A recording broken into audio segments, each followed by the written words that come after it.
Hablemos de finales. No de esos finales que se desvanecen lentamente, donde las cosas empeoran poco a poco durante miles de años hasta que simplemente se detienen. No, hablamos del tipo de final que golpea como un martillo espacial gigante.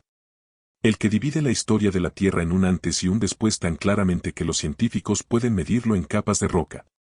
Hace 66 millones de años, en lo que probablemente fue un martes normal del Cretácico tardío, ocurrió algo que cambiaría por completo la vida en la Tierra. Una roca espacial de unos 9,6 kilómetros de ancho, viajando a velocidades que harían que una bala pareciera estar detenida, se estrelló en lo que hoy es la península de Yucatán, en México. El lugar del accidente se llama Chicxulub. Y si pudieras verlo desde arriba, sin océano ni tierra, verías un cráter de 150 kilómetros de ancho y 19 kilómetros de profundidad. Eso no es un cráter. Es una cicatriz en el planeta. Pero esto es lo que realmente me desconcierta de este evento. No fue la roca espacial en sí la que extinguió a los dinosaurios. No directamente. Claro, cualquier cosa en un radio de unos cientos de kilómetros se convirtió instantáneamente en vapor, pero eso no fue lo que causó todas las extinciones. ¿Qué sucedió después? Ese fue el verdadero asesino. El impacto liberó una energía equivalente a la de unos 10.000 millones de bombas de Hiroshima. Reflexionemos un momento. 10.000 millones. La explosión arrojó al aire unos 25 billones de toneladas métricas de roca y polvo. La roca, que segundos antes había sido tierra firme, ahora era gas ultracaliente, gotas fundidas y polvo triturado. Todo fue lanzado a la atmósfera superior a velocidades que escaparon brevemente de la gravedad terrestre antes de volver a caer sobre todo el planeta. En cuestión de horas, el cielo de toda la Tierra ardía. Esas gotas fundidas, al caer por el aire, crearon una ola de calor global que prácticamente convirtió la superficie del planeta en un horno. Los bosques de todo el mundo se incendiaron por sí solos. Animales que llevaban una vida normal a miles de kilómetros del lugar del accidente se encontraron de repente en un mundo donde el aire mismo era tan caliente que podría matarlos. Los dinosaurios que sobrevivieron a los primeros incendios probablemente pensaron que lo peor ya había pasado. Se equivocaron. Porque la cuestión es que al arrojar 25 billones de toneladas métricas de roca y polvo al aire, no cae y desaparece. Los fragmentos más diminutos, los que flotaban en la atmósfera superior, bloqueaban el sol. No un poquito, no como un día nublado. Hablamos de una oscuridad tan completa que las plantas no podían producir alimento en la mayor parte del planeta. Los científicos llaman a este impacto invierno, lo cual suena casi agradable hasta que se entiende su verdadero significado. Imaginen que la noche no durara horas, sino meses, quizás años. La evidencia sugiere que las temperaturas en todo el mundo bajaron hasta 10 grados centígrados en algunos lugares. En tan solo unas semanas, la Tierra pasó de ser un mundo de invernadero, cálido, húmedo y lleno de vida, a algo más parecido a un páramo helado. Las plantas murieron primero. Sin luz solar, las plantas no pueden producir alimento. Sin producir alimento, las plantas mueren de hambre. El registro fósil lo demuestra con mucha claridad. Las muestras de polen de las capas de roca justo por encima del impacto muestran un colapso terrible en los tipos de plantas. Especies que habían estado presentes durante millones de años simplemente desaparecieron del registro. En su lugar, encontramos enormes cantidades de esporas de helechos. Helechos, esos resistentes supervivientes que pueden crecer desde raíces subterráneas incluso después de que todas las plantas de la superficie sean destruidas. Cuando las plantas murieron, los herbívoros las siguieron. Los dinosaurios cornudos, los hadrosaurios con pico de pato que caminaban en manadas de miles de ejemplares, los anquilosaurios acorazados. Necesitaban cientos de kilos de plantas al día solo para sobrevivir. A las pocas semanas del accidente, se habrían estado muriendo de hambre. A los pocos meses, habrían muerto. Y cuando los herbívoros murieron, los carnívoros los siguieron.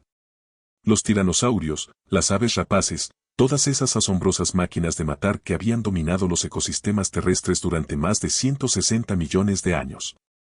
Ellos también murieron de hambre. No rápidamente, porque los grandes carnívoros pueden sobrevivir durante semanas sin comida, lo que significa que probablemente se mantuvieron vivos por un tiempo, cazando en bosques de árboles muertos y campos de cuerpos en descomposición, encontrando cada vez menos para comer hasta que uno por uno cayeron. El 75% de todas las especies de la Tierra se extinguieron. No lentamente, ni a lo largo de miles de generaciones, sino en lo que los geólogos llaman un instante, que en términos geológicos significa quizás unos pocos miles de años, pero probablemente mucho menos. El límite entre los periodos Cretácico y Paleógeno, entre la era de los dinosaurios y la de los mamíferos, es prácticamente indescriptible. Se trata de una fina capa de arcilla presente en formaciones rocosas de todo el mundo. Generalmente de tan solo unos centímetros de grosor, está llena de iridio, un elemento raro en la superficie terrestre, pero común en las rocas espaciales. Sobre esa capa, fósiles de dinosaurios.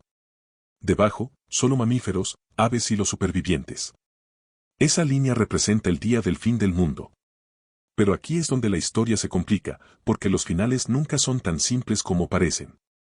Algunos seres sobrevivieron no por ser fuertes, feroces o especializados, sino por ser pequeños, capaces de adaptarse y, en muchos casos, simplemente por suerte.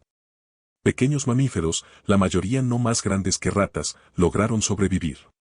Podían esconderse bajo tierra. Sobrevivían de insectos, semillas y restos. No necesitaban territorios extensos ni enormes cantidades de alimento. Cuando el mundo se acercaba al fin, ser pequeño y no especializado resultó ser la mejor característica de supervivencia posible. Las aves también sobrevivieron, aunque por poco. El registro fósil sugiere que la mayoría de los tipos de aves se extinguieron, probablemente porque los hogares y las fuentes de alimento de los que dependían se derrumbaron. Pero algunos sobrevivieron, en su mayoría especies terrestres más pequeñas que podían alimentarse de semillas e insectos. Estos sobrevivientes eventualmente evolucionarían hasta convertirse en las 10.000 especies de aves que conocemos hoy. Pero justo después del colapso, solo eran pequeños grupos de poblaciones traumatizadas que apenas sobrevivían en un mundo destruido. Los cocodrilos y las tortugas sobrevivieron, probablemente porque podían pasar largos periodos sin alimento y soportar condiciones extremas. Los tiburones y muchas especies de peces sobrevivieron porque los ecosistemas oceánicos, aunque gravemente dañados, no se vieron tan afectados como los terrestres. El océano tiene una forma de protegerse de los extremos ambientales. Pero esto es lo que realmente preocupa a los científicos de este evento. El registro fósil inmediatamente posterior al choque es increíblemente escaso. Estamos hablando de una de las transiciones más importantes en la historia de la Tierra, y tenemos grandes lagunas en nuestra comprensión de lo que realmente ocurrió en los años y décadas posteriores al choque. Parte de esto se debe a la mala suerte. La fosilización requiere condiciones muy específicas. Los organismos muertos deben enterrarse rápidamente en la tierra, protegerse de los carroñeros y la descomposición, y luego someterse a las condiciones químicas ideales durante millones de años. Durante el caos posterior al accidente, estas condiciones eran inusuales. Los ecosistemas se vieron alterados. La velocidad con la que se arrastraba la Tierra cambió. Los procesos normales que generan fósiles estaban en crisis. Pero también hay otro factor. Tras la crisis, simplemente no quedaban muchos organismos para fosilizar. Cuando el 75% de las especies se extinguen, las cifras de población se desploman aún más drásticamente. Los supervivientes no se encontraban bien. Apenas sobrevivían, dispersos en los lugares seguros donde aún había vida. Las poblaciones pequeñas dejan pocos fósiles. Por eso tenemos esta frustrante laguna en el registro. Podemos ver el mundo antes del colapso, próspero y diverso. Podemos ver la propia capa del colapso, esa delgada franja de arcilla rica en iridio que marca el día en que todo cambió. Y podemos ver lo que emergió millones de años después de la recuperación. Pero la transición en sí, esos años, décadas y siglos cruciales en los que las especies supervivientes se adaptaban a un mundo transformado, en los que las relaciones entre especies se reorganizaban por completo, en los que se preparaba el escenario para todo lo que vendría después, resulta frustrantemente confusa. Lo que sí sabemos es que el mundo que emergió del invierno de impacto era completamente diferente al anterior. El clima era inestable, oscilando entre extremos mientras los sistemas del planeta intentaban encontrar un nuevo equilibrio. Los bosques que finalmente volvieron a crecer estaban formados por especies diferentes, adaptadas a condiciones diferentes. Los animales que sobrevivieron se expandieron adoptando nuevas formas, ocupando los roles que las extinciones dejaron vacantes. Pero también existe un debate científico sobre si la roca espacial fue la única causa de las extinciones. Algunos investigadores señalan erupciones volcánicas masivas en lo que hoy es la India, las trampas del Deccan, que ya expulsaban enormes cantidades de gases de efecto invernadero a la atmósfera durante cientos de miles de años antes del impacto. Estas erupciones podrían haber estresado ya los ecosistemas, debilitando a las especies tras el impacto de la roca espacial. Otros sugieren que el impacto desencadenó efectos secundarios tan letales como el desastre inicial. Tsunamis masivos que destruyeron las costas. Lluvia ácida de rocas vaporizadas ricas en azufre que envenenó los sistemas de agua dulce. Incendios forestales que podrían haber quemado el 70% de los bosques del mundo.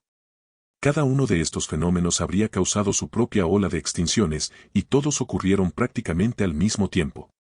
La verdad es que probablemente se debió a todas estas cosas juntas. La roca espacial no impactó en un planeta sano. Golpeó uno ya estresado por la actividad volcánica y el cambio climático. El impacto no solo causó muertes directas, sino que desencadenó una ola de desastres secundarios que se agravaron mutuamente. Y el resultado fue la extinción más completa desde el final del Pérmico, 250 millones de años antes. Pero esto es lo que hace que este final sea también un comienzo. Los pequeños mamíferos que sobrevivieron, las aves terrestres, los generalistas adaptables que sobrevivieron a la peor catástrofe en 66 millones de años, heredaron un mundo vacío. Un mundo sin tiranosaurios. Un mundo sin herbívoros gigantescos compitiendo por la vegetación. Un mundo de oportunidades. En cuestión de unos pocos millones de años, lo cual no es nada en términos evolutivos, esos mamíferos del tamaño de una rata se habían diversificado en formas que habrían parecido imposibles en el mundo dominado por los dinosaurios, carnívoros, herbívoros, especies que trepaban a los árboles, especies que nadaban, especies que finalmente alcanzaron tamaños enormes. Un grupo de estos supervivientes acabaría evolucionando en primates, y millones de años después en simios, y finalmente en nosotros. Todos los humanos vivos hoy en día son descendientes directos de los diminutos mamíferos asustados que se escondían en madrigueras o troncos huecos aquel terrible día de hace 66 millones de años. Existimos porque los dinosaurios murieron. Toda nuestra historia evolutiva, todo lo que nos hace humanos, solo ocurrió porque una roca espacial impactó la Tierra en el ángulo, el lugar y el momento justos para exterminar las formas de vida dominantes y dar a nuestros ancestros espacio para evolucionar. Pero al contemplar esa fina capa de arcilla en el registro rocoso, al intentar reconstruir lo que ocurrió en los caóticos años posteriores, nos enfrentamos a un profundo misterio.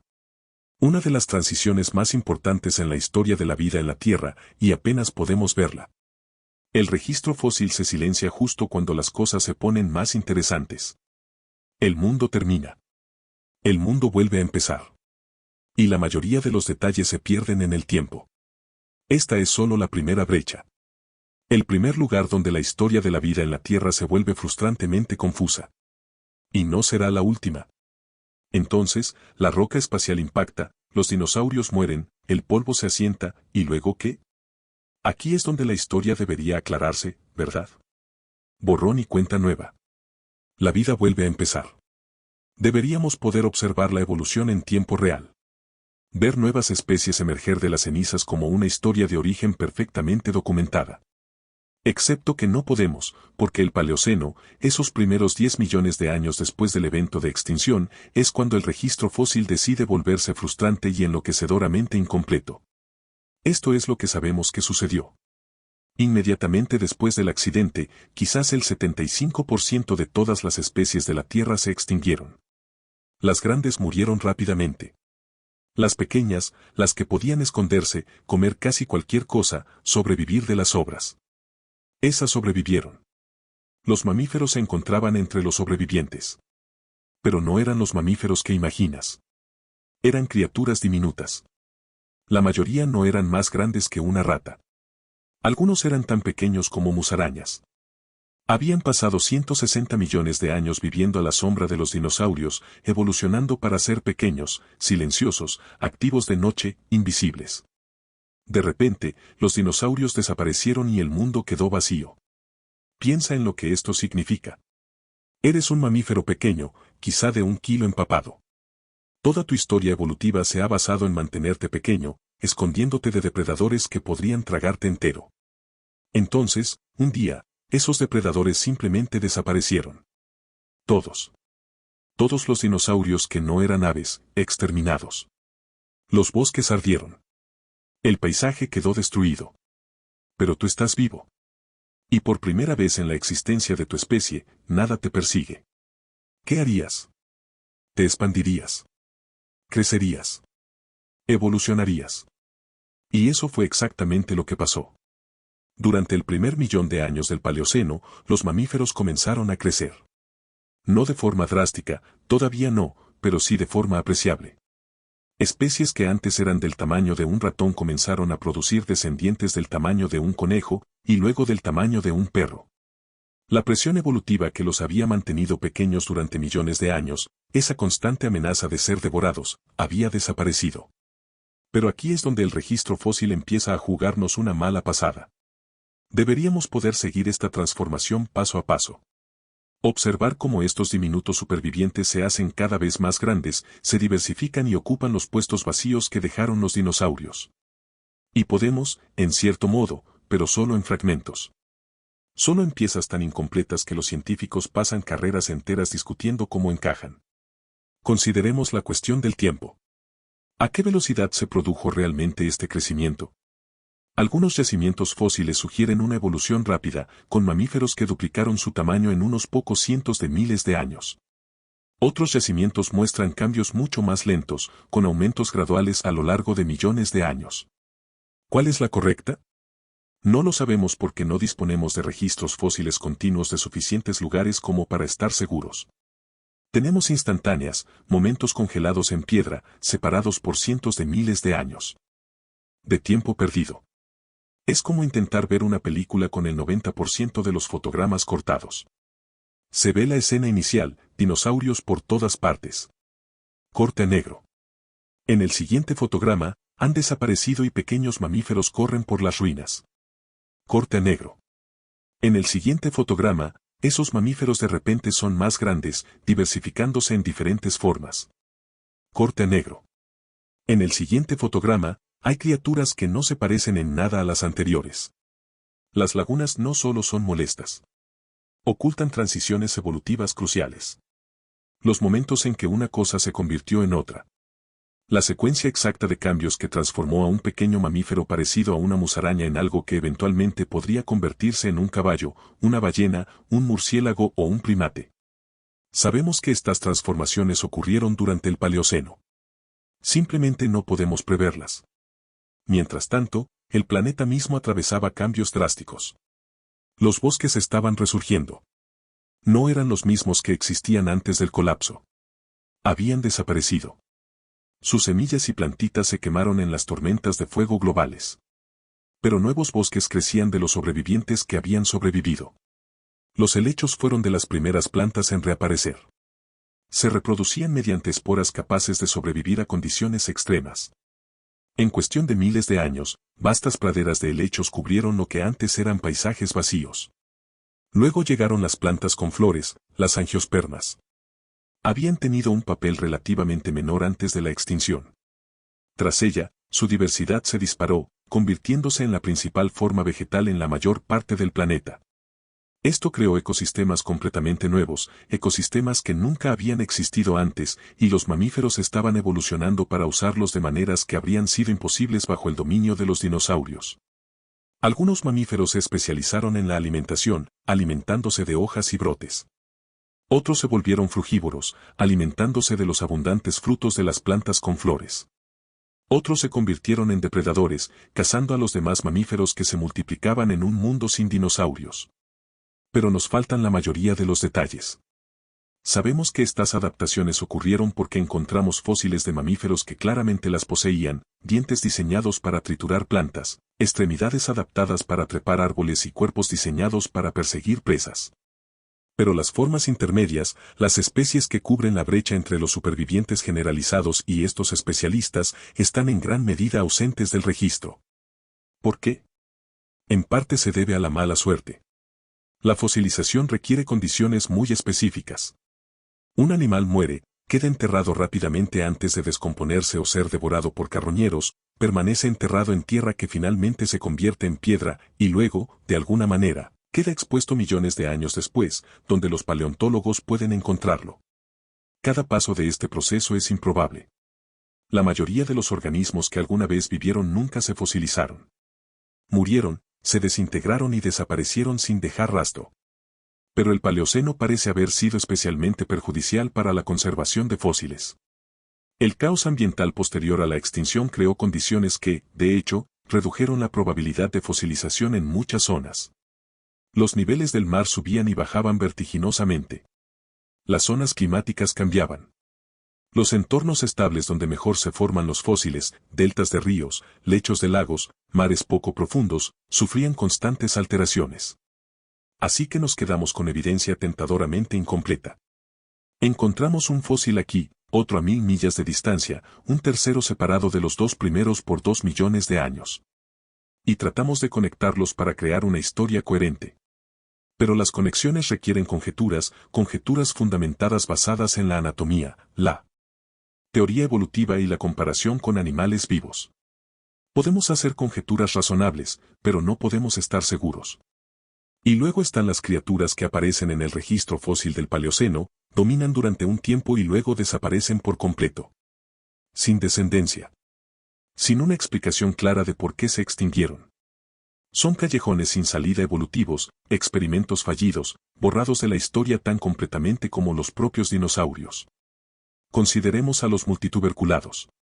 Eran criaturas parecidas a mamíferos que sobrevivieron desde la era de los dinosaurios. Llevaban más de 100 millones de años entre nosotros, lo que los convertía en uno de los grupos de mamíferos más exitosos de la historia. A principios del Paleoceno, prosperaron. Crecieron, se diversificaron y desempeñaron funciones que van desde excavadores subterráneos hasta herbívoros arborícolas. La evidencia fósil sugiere que estaban en todas partes, posiblemente los mamíferos más comunes de la Tierra. Luego desaparecieron. En algún momento del Paleoceno o del Eoceno temprano, los multituberculados se extinguieron. Todos. Todas las especies. No sabemos por qué. No sabemos exactamente cuándo. Ni siquiera tenemos buenos fósiles que muestren su declive. Simplemente están presentes en las capas de roca más antiguas y ausentes en las más jóvenes. 120 millones de años de éxito evolutivo se perdieron durante la recuperación de la Tierra. Y nos perdimos su ocurrencia. No están solos. El Paleoceno está lleno de estos linajes fantasma. Mamíferos que evolucionaron, prosperaron brevemente y luego desaparecieron sin descendencia. Criaturas que habrían parecido extrañas a ojos modernos. Ungulados primitivos que no se relacionan claramente con ningún mamífero ungulado actual. Mamíferos carnívoros que no fueron ancestros de los carnívoros modernos. Primates que se separaron de nuestro árbol genealógico y luego desaparecieron por completo. Cada uno de estos linajes extintos representa millones de años de evolución que no condujeron a ninguna parte. Al menos, a ninguna parte visible. Y cada uno está documentado principalmente mediante fragmentos. Una mandíbula por aquí, algunos dientes por allá. Quizás, con mucha suerte, un esqueleto parcial. Nunca es suficiente para comprender del todo qué eran estos animales, cómo vivían o por qué fracasaron. Mientras tanto, el clima estaba experimentando un fenómeno extraordinario. Durante la mayor parte del Paleoceno, las temperaturas fueron relativamente frías según los estándares posteriores a la extinción. No el frío de la edad de hielo, sino más frías que las del Cretácico tardío. El planeta se recuperaba, pero lentamente. Los ecosistemas se reconstruían poco a poco. Entonces, justo al final del Paleoceno, hace unos 56 millones de años, ocurrió algo dramático. Las temperaturas globales se dispararon repentinamente. No en millones de años, sino en miles de años, quizás incluso más rápido.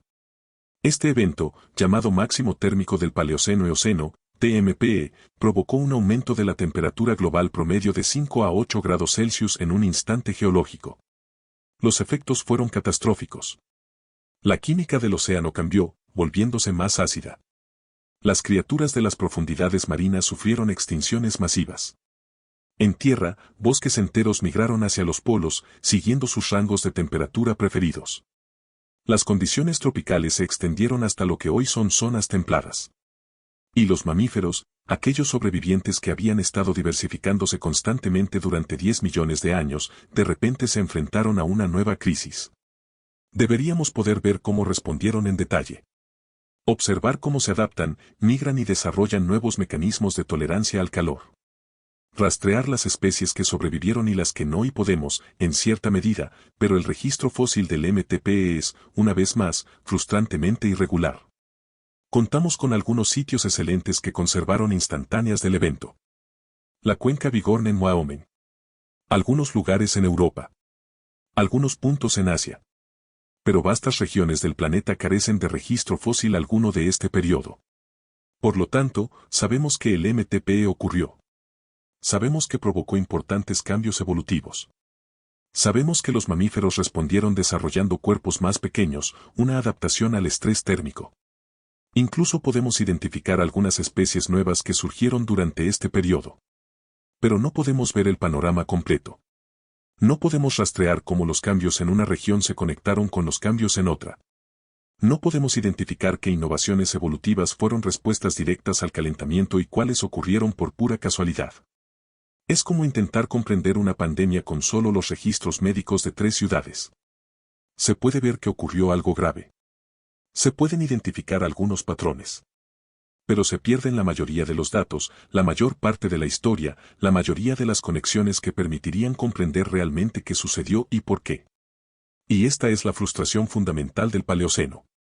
Sabemos que fue uno de los periodos más importantes en la evolución de los mamíferos. La época en que nuestros ancestros lejanos pasaron de ser pequeños supervivientes escondidos entre los escombros a criaturas diversas que comenzaban a dominar los ecosistemas terrestres. Los 10 millones de años que sentaron las bases para todo lo que vino después, incluyéndonos finalmente a nosotros. Pero lo estamos viendo a través del ojo de una cerradura, vislumbrando, perdiéndonos los momentos cruciales. Los científicos llevan más de un siglo trabajando en este problema. Cada año se descubren nuevos yacimientos fósiles. Se describen nuevas especies. Se proponen nuevas conexiones. El panorama se vuelve un poco más claro y detallado. Pero aún quedan lagunas. Y algunas de ellas podrían no completarse nunca. Algunas de las especies que evolucionaron durante el Paleoceno podrían haber vivido en entornos que simplemente no conservan bien los fósiles, bosques de tierras altas, regiones montañosas, áreas que desde entonces han sido desplazadas bajo las placas tectónicas o erosionadas por completo. Esas especies, esos experimentos evolutivos, esas transiciones cruciales, desaparecieron. No solo desaparecieron de la Tierra, sino de cualquier registro posible de su historia. Existieron. Importaron. Contribuyeron al camino evolutivo que condujo a los mamíferos modernos. Pero nunca conoceremos sus detalles. Nunca los veremos como algo más que lagunas en la historia. Espacios en blanco entre los fragmentos que hemos logrado recuperar. Esto es lo que hace del Paleoceno algo fascinante y frustrante a la vez. Es el periodo de recuperación de la Tierra. El momento en que la vida se recuperó del peor desastre en millones de años. Es la prueba de que la evolución puede ocupar rápidamente puestos vacantes. De que los mamíferos pudieron transformarse de supervivientes marginados a la dominación planetaria en tan solo 10 millones de años. Es la base de todo lo que vino después. Pero también es un recordatorio de que el tiempo profundo no se conserva perfectamente para nuestra conveniencia. Que el pasado está casi perdido. Que incluso durante los periodos que ansiamos comprender, periodos cruciales para nuestros propios orígenes, al universo no le importa dejarnos un registro claro. Lo que nos queda es un esbozo, un boceto donde debería haber una pintura detallada. Sabemos que los mamíferos se diversificaron. Sabemos que los bosques regresaron. Sabemos que el clima se calentó catastróficamente al final del periodo. Sabemos que algunos linajes triunfaron mientras que otros fracasaron. Pero los mecanismos, las secuencias precisas, las historias individuales de adaptación y extinción, la mayoría de ellas están ocultas, encerradas en rocas que ya no existen o enterradas en sedimentos que aún no hemos encontrado. El Paleoceno es el periodo de recuperación de la Tierra. Pero también es el misterio más hermoso de la paleontología. Una época en la que todo cambió y nos perdimos verlo suceder. Porque esto es lo que pasa con el mundo después de los dinosaurios. No se recuperó sin más. Se volvió completamente loco. Estamos hablando de una versión de la Tierra tan diferente de la que conocemos que bien podría ser un planeta extraterrestre. ¿Y lo más extraño? Apenas entendemos cómo sucedió ni por qué terminó. El Eoceno. Hace 56 a 34 millones de años. El nombre significa amanecer de lo reciente, Lo cual resulta casi curioso porque no había nada remotamente reciente en las condiciones de la Tierra durante ese tiempo. Este fue el último periodo en que nuestro planeta era un verdadero mundo invernadero. Sin hielo en ninguna parte. Ni en los polos. Ni en las montañas. En ninguna parte. Todo el planeta era un invernadero. Imagínate esto. Estás en lo que algún día será Alaska. Pero en lugar de tundra y permafrost, estás rodeado de palmeras. Palmeras de verdad meciéndose con la cálida brisa ártica. La temperatura es de unos agradables 21 grados Celsius. En el Ártico. Todo el año. Porque durante el Eoceno no había estaciones como las conocemos. El clima global era tan cálido que las diferencias de temperatura entre el Ecuador y los polos eran mínimas. Quizás 20 grados en lugar de los 100 grados que vemos hoy. Los cocodrilos nadaban en los ríos donde hoy se encuentra Londres. Los caimanes se asoleaban en las riberas de los ríos de Wyoming. Primates parecidos a los lémures trepaban por las selvas tropicales que cubrían lo que hoy es el medio oeste estadounidense. El océano Ártico era lo suficientemente cálido como para nadar, alcanzando en ocasiones temperaturas de entre 21 y 24 grados centígrados en la superficie. A modo de comparación, esa temperatura es más cálida que la de las playas actuales de California. Pero aquí es donde la cosa se pone realmente extraña. No entendemos del todo por qué el Eoceno fue tan cálido. Sí, los niveles de dióxido de carbono atmosférico eran más altos. Quizás entre 1000 y 2000 partes por millón, en comparación con las 420 partes por millón actuales. Pero los modelos climáticos no cuadran del todo. Incluso con niveles elevados de CO2, las temperaturas en los polos fueron mucho más altas de lo que nuestros modelos predicen que deberían haber sido. Hay algo que falta en nuestra comprensión. Algún mecanismo de retroalimentación en el sistema climático de la Tierra que aún no hemos descifrado. Una laguna en nuestro conocimiento sobre cómo el planeta regula el calor cuando alcanza esta temperatura. Y este no fue un periodo corto. El Eoceno duró 22 millones de años.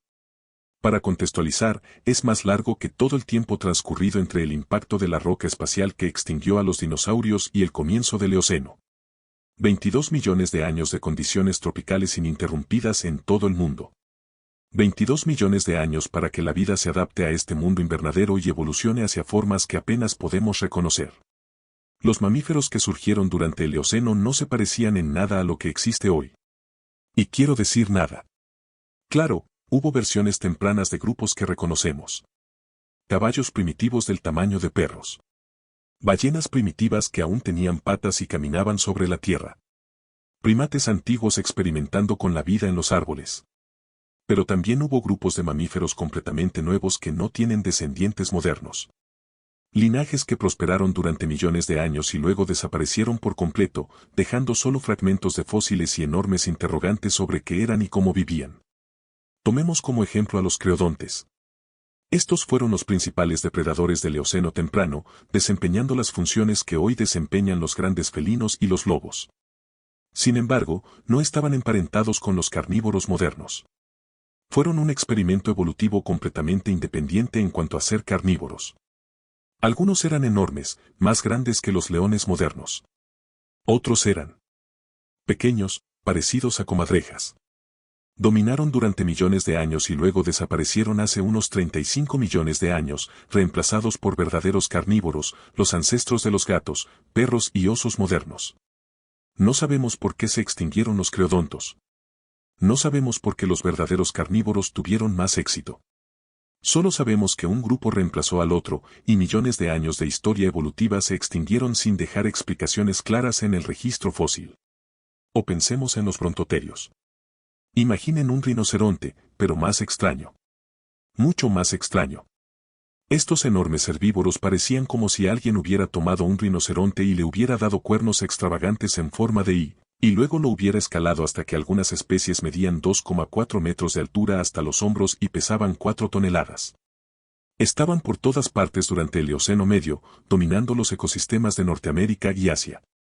Luego, hace unos 34 millones de años, desaparecieron en lo que parecen segundos geológicos. La familia entera. Decenas de especies. Desaparecieron. El registro fósil muestra que prosperaron durante 1 millón de años y luego desaparecieron al siguiente. ¿Qué ocurrió? ¿Cambio climático? ¿Enfermedades? ¿Competencia con otros herbívoros? Nadie lo sabe. La brecha en nuestra comprensión es total. Y aquí viene lo realmente frustrante. El Eoceno debería habernos dejado un registro fósil increíble. Las condiciones cálidas y húmedas implican vegetación exuberante, vida abundante y muchos animales muriendo y enterrados en sedimentos. Pero, en cambio, el registro fósil del Eoceno está lleno de lagunas. Grandes lagunas donde deberíamos tener miles de especímenes, pero en cambio tenemos pocos. Periodos de transición críticos donde nos encantaría ver cómo evolucionaron las especies, pero no encontramos casi nada. ¿Por qué? En parte, es la geología la que juega en nuestra contra. El Eoceno fue una época de intensa actividad geológica. Los continentes se movían más rápido que en casi cualquier otro periodo de la historia de la Tierra. La India se adentraba en Asia, creando el Himalaya y, en el proceso, destruía o sepultaba innumerables yacimientos fósiles. El océano Atlántico se ensanchaba, separando América del Norte y Europa, hundiendo el lecho marino y arrastrando sedimentos fósiles al manto, donde se fundirían y destruirían.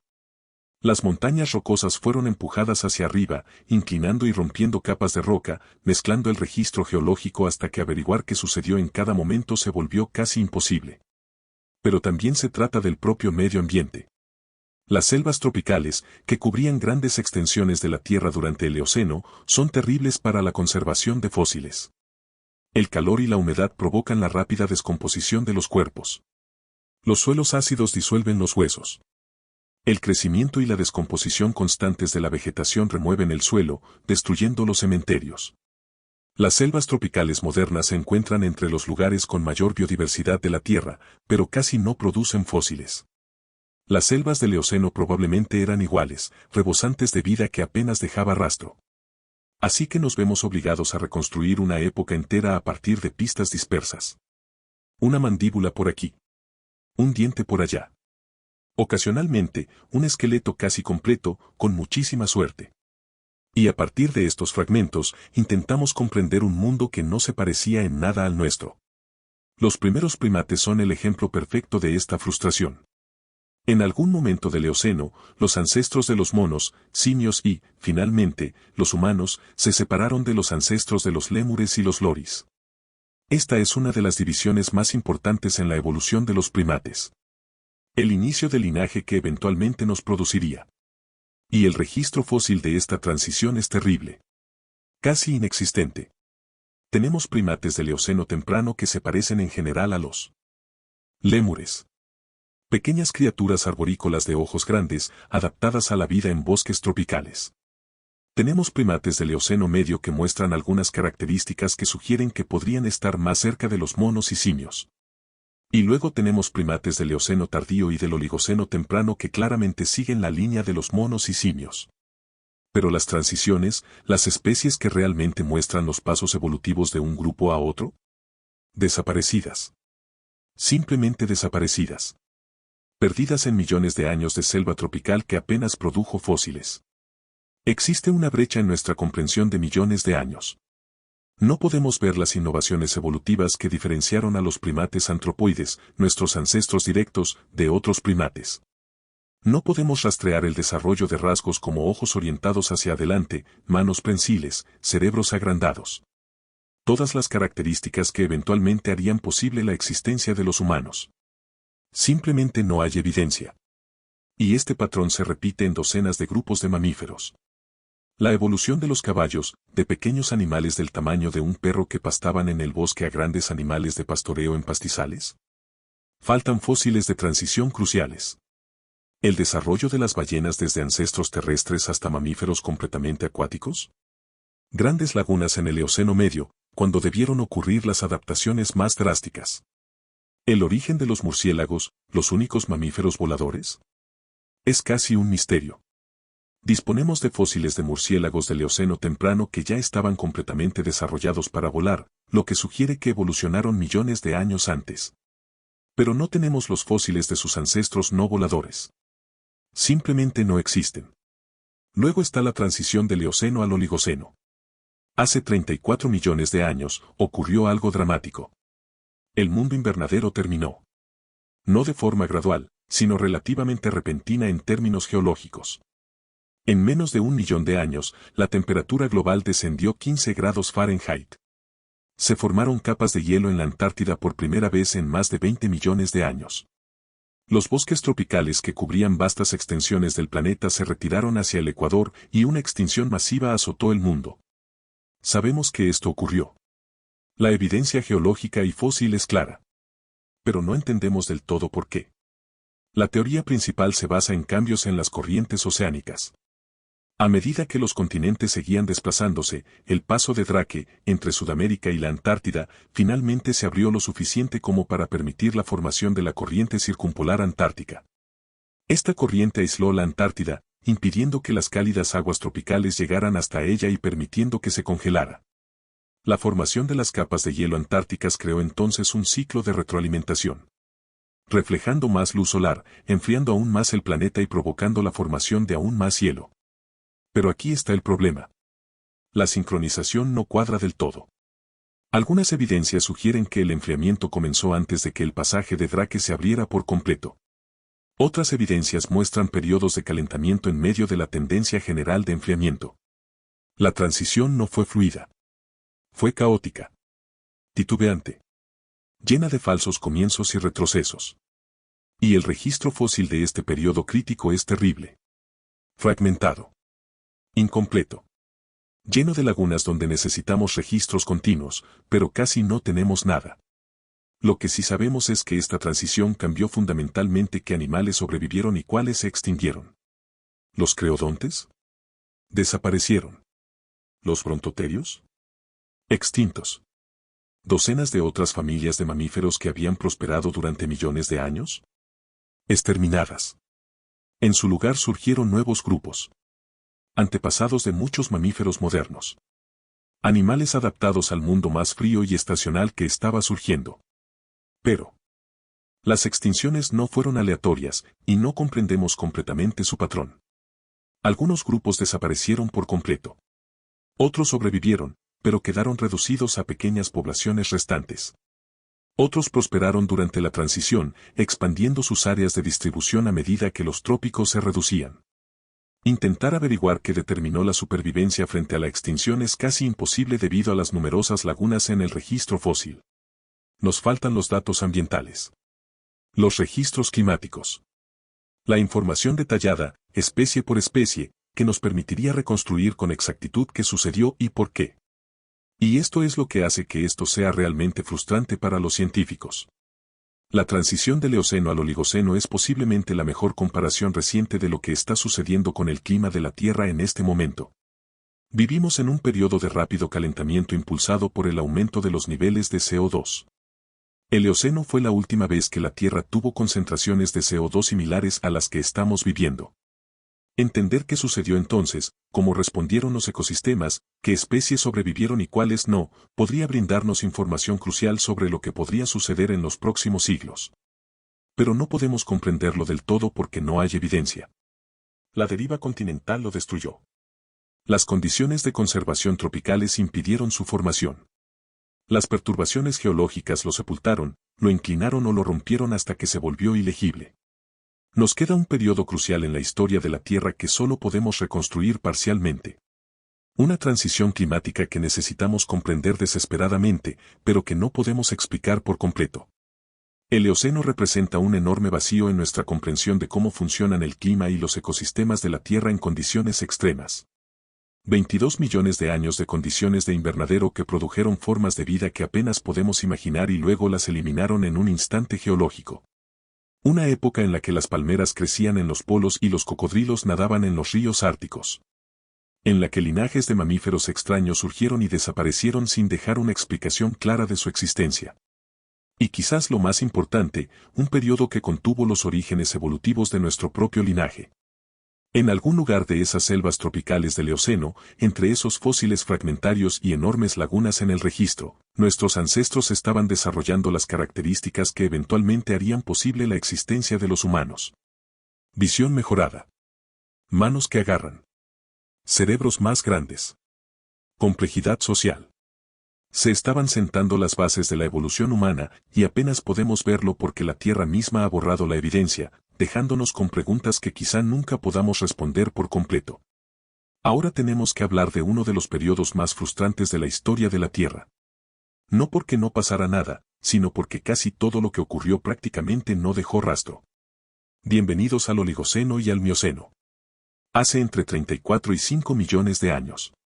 Casi 30 millones de años de historia de la Tierra que deberían estar repletos de respuestas a nuestras mayores preguntas evolutivas.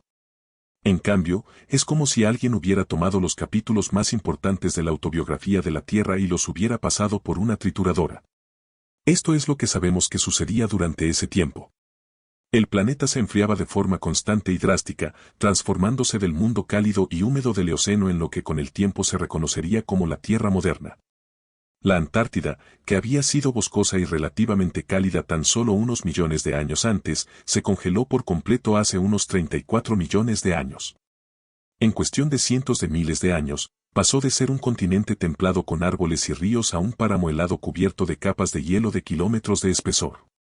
Esa transformación debería haberse documentado en miles de yacimientos fósiles de todo el mundo. Deberíamos tener capas y capas de sedimentos que muestren el cambio gradual de un clima a otro, de un ecosistema a otro. En cambio, tenemos lagunas. Lagunas enormes e inexplicables donde ecosistemas enteros simplemente desaparecen del registro fósil sin una transición clara, sin evidencia que los conecte, sin nada. Pero el enfriamiento no se detuvo en la Antártida. Durante los siguientes 30 millones de años, las temperaturas globales continuaron su descenso. El cálido mundo selvático que había dominado la Tierra durante cientos de millones de años estaba muriendo. Y algo nuevo emergía. Pastizales. Puede que los pastizales no suenen especialmente emocionantes, pero esta fue una de las transiciones ecológicas más revolucionarias en la historia de la Tierra. Durante la mayor parte de la era de los mamíferos, el planeta estuvo dominado por bosques. Ecosistemas verticales, densos y enmarañados, donde el éxito consistía en poder trepar, columpiarse y esconderse en las copas de los árboles. Luego, de forma relativamente repentina en términos geológicos, enormes franjas de esos bosques desaparecieron. Fueron reemplazadas por espacios abiertos. Llanuras interminables de hierba que se extendían de horizonte a horizonte. Esta debería ser una de las transiciones mejor documentadas en la historia de la Tierra. La transición de bosques a pastizales habría afectado a todos los animales del planeta. Habrían surgido nuevas especies para explotar los espacios abiertos. Las especies antiguas se habrían extinguido o adaptado. El registro fósil debería mostrarnos esta transformación con exquisito detalle. Capa por capa. Especie por especie. Pero no es así. Lo que tenemos, en cambio, son instantáneas. Breves ventanas a este periodo de 30 millones de años, separadas por enormes lagunas. Tenemos ecosistemas forestales del Oligoceno temprano, luego millones de años de inactividad. Y, de repente, a finales del Mioceno, tenemos vastas praderas con comunidades animales completamente diferentes. ¿La transición entre ellos? ¿El proceso real de transformación? En gran medida, se ignora. Y en ningún caso esto es más frustrante que cuando se trata de nuestros propios ancestros. Porque en algún momento durante el Oligoceno y el Mioceno ocurrió algo increíblemente importante, los simios evolucionaron. No se trata de simios cualquiera, sino del linaje que eventualmente conduciría a los humanos. Este debería ser el periodo más estudiado de toda la paleontología. Fue entonces cuando nuestro árbol genealógico comenzó a ramificarse. Fue entonces cuando comenzaron a surgir las características que nos hacen humanos. En cambio, lo que tenemos es lo que los científicos llaman cortésmente una brecha sustancial en el registro fósil. Lo que quieren decir es que no tenemos casi nada. Esto es lo que creemos que ocurrió, basándonos en la evidencia fragmentaria que tenemos. Hace unos 25 millones de años, durante el Oligoceno, comenzaron a aparecer simios primitivos en África. Estos no eran como los simios modernos. Eran más pequeños. Más parecidos a los monos. Todavía pasaban la mayor parte del tiempo en los árboles. Pero tenían ciertas características, patrones dentales, proporciones de las extremidades, forma del cráneo, que los identificaban como simios, no como monos. Eran nuestros ancestros. El comienzo de nuestra línea. Entonces el registro fósil se oscurece. Durante millones de años, no tenemos casi nada. Un diente por aquí. Un fragmento de mandíbula por allá. Pero ningún esqueleto completo. Ninguna secuencia evolutiva clara. Imposible rastrear cómo estos simios primitivos cambiaban y se adaptaban. Es como intentar ver una película cuando faltan el 90% de los fotogramas. Puedes intuir qué está pasando, pero la mayor parte lo estás adivinando. Cuando el registro fósil se recupera en el Mioceno medio, hace unos 15 millones de años, todo ha cambiado. Ahora tenemos múltiples especies de simios, repartidas por África, Europa y Asia. Algunos son pequeños y elegantes. Otros son enormes, llegando a pesar cientos de kilos. Algunos están claramente adaptados a la vida en los árboles. Otros muestran indicios tempranos de vivir en el suelo. La diversidad es sorprendente y las relaciones evolutivas entre ellos son casi imposibles de desentrañar porque nos faltan los fósiles que los conectan y nos dirían cómo están relacionados. Estos se denominan linajes fantasma. Líneas evolutivas que debieron existir, que tuvieron que existir según la evidencia genética y anatómica, pero que prácticamente no dejaron rastro fósil. Las matemáticas de la evolución nos dicen que estuvieron allí. El análisis de ADN de los simios modernos confirma su existencia. Pero las rocas guardan silencio. Piensen en lo que esto significa. Durante aproximadamente 10 millones de años, durante un periodo crítico en el que los simios se diversificaban y se expandían por 3 continentes, tenemos quizás unas pocas docenas de especímenes parciales en total. Para ponerlo en perspectiva, tenemos mejor documentación fósil de dinosaurios de hace 100 millones de años que de nuestros propios ancestros de hace solo 20 millones de años. ¿Por qué? ¿Qué pasó con todos esos fósiles? Parte de la respuesta es la geología. El Oligoceno y el Mioceno fueron periodos de intensa actividad geológica. Se formaban cordilleras. La India se adentraba en Asia, elevando el Himalaya. África se desplazaba hacia el norte, creando los Alpes y cerrando el mar de Tetis. Todo este caos geológico fue fantástico para crear paisajes espectaculares, pero terrible para la preservación de fósiles. La fosilización requiere condiciones muy específicas. Se necesita el tipo de sedimento adecuado, la química del agua adecuada, el ritmo de enterramiento adecuado. Y todo esto debe permanecer intacto durante millones de años. Pero durante el Oligoceno y el Mioceno, vastas áreas de África y Eurasia fueron empujadas hacia arriba, erosionadas, plegadas y fracturadas. Los sedimentos que podrían haber contenido fósiles se destruían tan rápido como se formaban. El caos climático empeoró las cosas. Recordemos que este fue un periodo de enfriamiento global drástico. Pero ese enfriamiento no fue uniforme ni constante. Se vio interrumpido por cambios climáticos repentinos, periodos de cambio rápido que podrían transformar ecosistemas enteros en tan solo unos miles de años. Estas rápidas transiciones fueron devastadoras para la formación de fósiles. He aquí por qué. Los fósiles se forman mejor en entornos estables. Fondos de lagos donde los sedimentos se acumulan año tras año sin ser perturbados. Deltas de ríos donde las inundaciones sepultan regularmente los organismos en el lodo. Bosques estables donde los árboles caídos y los animales muertos se cubren y preservan lentamente. Pero cuando el clima cambia rápidamente, estos entornos estables desaparecen.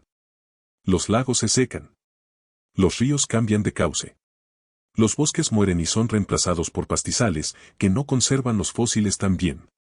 Durante el Oligoceno y el Mioceno, la Tierra experimentó algunas de las oscilaciones climáticas más drásticas de la historia de los mamíferos. Las temperaturas descendían repentinamente, se estabilizaban y volvían a descender. Los patrones de lluvia cambiaban, secando las regiones húmedas y viceversa. Estos altibajos crearon un mosaico de entornos en constante cambio, ninguno de ellos lo suficientemente estable como para preservar buenos registros fósiles. Y no fueron solo nuestros ancestros los que desaparecieron del registro. Familias enteras de animales evolucionaron durante este periodo sin apenas fósiles que las conectaran. Los caballos modernos, por ejemplo. Sabemos que evolucionaron de pequeños habitantes de bosques con varios dedos a grandes corredores de llanura con un solo dedo durante el Mioceno. Esta transformación requirió cambios masivos en su anatomía, sistema digestivo, comportamiento, en todo. Debería ser una de las transiciones evolutivas mejor documentadas que tenemos. Y en Norteamérica, lo es. El registro fósil de la evolución del caballo en Norteamérica es bastante bueno. Podemos rastrear los cambios paso a paso. Pero en Eurasia y África, donde los caballos también evolucionaron y se expandieron durante el mismo periodo, el registro es, en el mejor de los casos, fragmentario. Ramas enteras del árbol genealógico de los caballos aparecen y desaparecen sin una ascendencia clara ni una descendencia evidente. Son huérfanos evolutivos. Especies que existieron, pero que no podemos relacionar con nada anterior ni posterior. El mismo patrón se repite en docenas de grupos de mamíferos. Los elefantes modernos evolucionaron durante el Mioceno a partir de ancestros más pequeños. Pero las formas de transición, las especies que vinculan a los proboscideos primitivos con los elefantes modernos, están prácticamente ausentes. Conocemos los puntos finales, pero no el recorrido entre ellos. Los grandes felinos modernos evolucionaron durante este periodo. Leones, tigres y leopardos provienen de un ancestro común que vivió en algún momento del Oligoceno o principios del Mioceno. Sin embargo, casi no existen fósiles que muestren cómo ocurrió esta diversificación. El fósil del león más antiguo y claro tiene solo unos 3,5 millones de años. Pero el análisis genético nos indica que los leones se separaron de otros grandes felinos hace al menos 10 millones de años. ¿Dónde están esos 6 millones de años de evolución del león? Desaparecidos. Borrados. Perdidos en el tiempo. Incluso los primates modernos, nuestros parientes más cercanos, muestran el mismo patrón frustrante. Gorilas, chimpancés, orangutanes. Todas estas especies tienen orígenes antiguos que se remontan al Mioceno. Pero su registro fósil es prácticamente inexistente. Tenemos más evidencia fósil de especies de simios extintos que no están estrechamente relacionados con nada vivo hoy en día que de los ancestros directos de nuestros parientes vivos más cercanos. Esto crea una situación extraña. Sabemos más sobre los callejones sin salida evolutivos que sobre los linajes exitosos. Las especies que se extinguieron a menudo dejaron fósiles de mejor calidad que las que sobrevivieron. Es como tener un libro de historia del que se han arrancado todos los capítulos sobre civilizaciones importantes, pero las notas a pie de página sobre reinos menores que colapsaron siguen intactas. Y la transición a pastizales empeora todo, porque los pastizales son terribles para preservar fósiles en comparación con los bosques y los humedales. En un bosque, cuando un animal muere, suele caer al agua o quedar enterrado en un suelo blando y rico en materia orgánica. Condiciones perfectas para la fosilización. Pero en una pradera, los animales muertos quedan expuestos a los carroñeros, el clima y la descomposición bacteriana. En cuestión de semanas, la mayoría de los cadáveres se dispersan y son destruidos. Solo en circunstancias muy específicas, como quedar sepultados por una inundación repentina o caer en un sumidero, tienen alguna posibilidad de fosilizarse. Así, a medida que los bosques dieron paso a las praderas durante el Mioceno, la probabilidad de conservación de fósiles disminuyó drásticamente. Y esto ocurrió justo cuando los simios estaban experimentando sus desarrollos evolutivos más importantes. El momento no podría haber sido peor para los paleontólogos. Pero esto es lo que realmente atormenta a los investigadores que estudian este periodo. No es solo que nos falten fósiles. Es que probablemente nos estemos perdiendo especies enteras. Experimentos evolutivos completos que surgieron y fracasaron sin dejar rastro alguno. El análisis genético de los simios modernos sugiere que debería haber existido una docena de especies de simios durante el Mioceno. Diferentes linajes se ramificaron y evolucionaron, compitiendo por recursos y adaptándose a nuevos entornos. La diversidad genética que vemos hoy solo podría haber provenido de una población ancestral mucho más grande, con muchas más especies de las que hemos encontrado fósiles. ¿Dónde están entonces? ¿Cuántas especies evolucionaron y se extinguieron durante esos 30 millones de años sin dejar un solo fósil? ¿Cuántos posibles ancestros de los humanos vivieron y murieron sin que supiéramos siquiera de su existencia? Los linajes fantasma nos persiguen precisamente porque sabemos que debieron ser reales. Pero no podemos verlos. No podemos estudiarlos.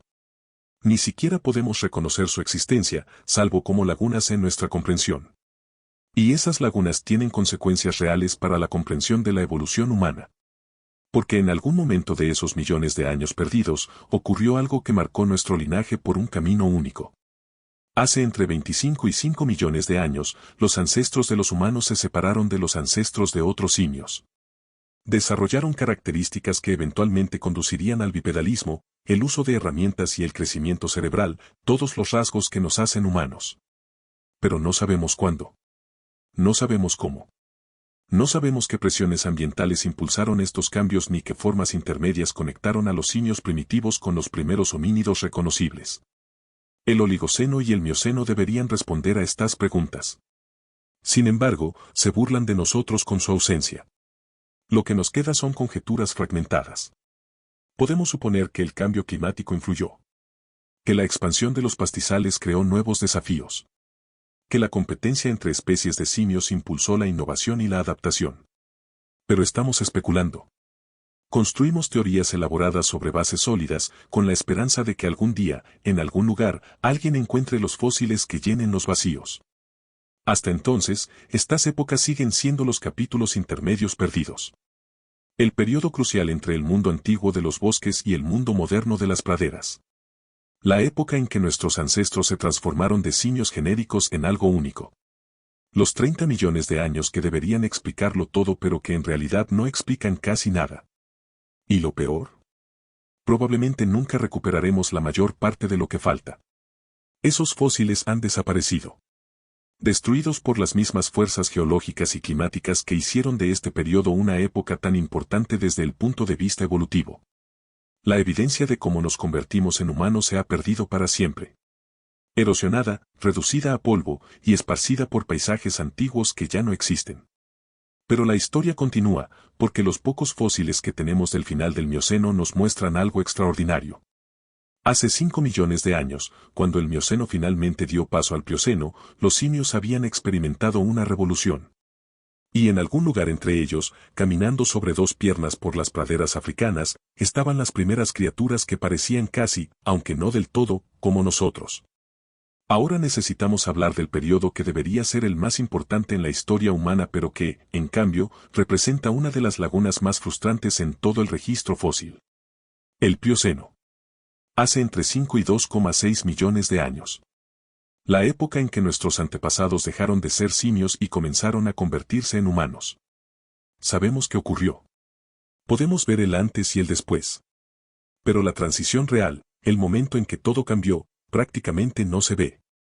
Y esto es lo que lo hace particularmente exasperante. No estamos hablando de un grupo desconocido de antiguos reptiles que vivieron en rincones remotos de la Tierra millones de años antes de que existiera algo parecido a los humanos. Hablamos de nuestros antepasados directos. Los individuos que desarrollaron la marcha erguida, el uso de herramientas, cerebros más grandes, todas las características que nos hacen humanos. Vivieron hace relativamente poco tiempo en términos geológicos. Dejaron evidencia de su existencia. Pero tenemos tan pocos fósiles que cabrían casi todos los especímenes significativos de homínidos del Plioceno en una sola habitación. Piénsalo. Todo el registro físico del surgimiento de la humanidad como un linaje distinto podría guardarse en tu sala de estar. Cada fósil crucial que documenta nuestra transformación de simios arborícolas a usuarios de herramientas terrestres. Un puñado de esqueletos parciales. Huesos dispersos. Fragmentos de cráneos. Eso es todo. Eso es todo lo que tenemos para explicar la transición evolutiva más importante de nuestro linaje. Y no es porque nadie esté buscando. Los paleoantropólogos llevan más de un siglo explorando África Oriental. Han examinado miles de yacimientos fósiles. Han tamizado millones de toneladas de sedimentos. Han dedicado carreras enteras a encontrar las piezas que faltan de nuestros orígenes. Han descubierto cosas notables, sí. Pero la diferencia entre esos descubrimientos es enorme. Tenemos a Lucy, el famoso esqueleto de Australopithecus afarensis descubierto en Etiopía en 1974. Tiene unos 3,2 millones de años y es uno de los fósiles de homínidos primitivos más completos jamás encontrados. Aproximadamente el 40% de su esqueleto sobrevivió, lo que, en términos paleoantropológicos, la convierte en una criatura prácticamente intacta. Nos dice que hace 3,2 millones de años nuestros antepasados ya caminaban definitivamente erguidos, tenían cerebros todavía de tamaño similar al de los simios, pero cuerpos que empezaban a parecerse a los humanos. Es una instantánea. Un instante congelado en el tiempo. Pero aquí está el problema, Lucy representa a un individuo que vivió quizás 20 o 30 años, hace 3,2 millones de años. Tenemos muy poco de los 200.000 años anteriores a ella y no mucho más de los 200.000 años posteriores. Ella se encuentra sola en un vasto vacío temporal. Un único punto de datos que intenta representar cientos de miles de años de evolución. Los demás fósiles de Australopithecus que hemos encontrado no ilustran mucho mejor el panorama. Están dispersos en el tiempo como migas de pan. Cada uno separado del siguiente por intervalos de 100.000, 200.000 y, a veces, 500.000 años. Imagina intentar comprender la historia completa de una persona, pero solo tienes fotografías de cuando tenía 2 años, luego 12, luego 47, luego 83. Podrías ver cómo cambió. Podrías adivinar qué pasó entre tanto. Pero te perderías casi todo lo que la hizo ser quien es. Eso es lo que nos espera en el Plioceno. Vemos que ocurrió algo increíble. Los simios se convirtieron en humanos. Pero nos perdemos el proceso en sí. Y las lagunas no son aleatorias. Son sistemáticas. Se concentran exactamente en los momentos y lugares donde más necesitamos evidencia. Hace entre 4 y 5 millones de años, justo cuando los primeros homínidos deberían haberse separado de otros simios, no tenemos casi nada. Unos pocos dientes de Kenia. Algunos fragmentos de cráneo de Chad. Pistas tentadoras de que algo estaba sucediendo, pero no suficientes para determinar qué. Luego está la brecha entre 2 y 3 millones de años atrás, justo cuando el género Homo, nuestro género, estaba emergiendo de los ancestros australopitecos. Tenemos un puñado de fósiles que podrían ser formas de transición, pero son tan fragmentarios y dispersos que los expertos ni siquiera pueden ponerse de acuerdo sobre cuántas especies representan. Algunos investigadores creen que coexistieron 3 o 4 especies humanas distintas durante este periodo. Otros argumentan que fueron 6 o 7. Algunos piensan que pudo haber una docena o más de linajes, la mayoría de los cuales se extinguieron sin dejar registro fósil alguno. Discuten sobre especies fantasma. Ramas enteras del árbol genealógico humano que sabemos que existieron según evidencia genética y geológica, pero que no han dejado rastro físico. Y esto es lo que hace que la brecha del Plioceno sea tan particularmente frustrante. Sabemos exactamente dónde buscar. La evidencia fósil que tenemos apunta claramente a África Oriental como la cuna de la humanidad. La región del Valle del Rift se extiende desde Etiopía hasta Kenia y Tanzania. Ahí fue donde ocurrió la revolución de los homínidos. Conocemos la ubicación. Hemos identificado las formaciones geológicas correctas. Hemos encontrado suficientes fósiles para demostrar que nuestros antepasados estuvieron allí. Pero la conservación es pésima. Las condiciones que hicieron de África Oriental un lugar perfecto para la evolución humana la hicieron terrible para la fosilización.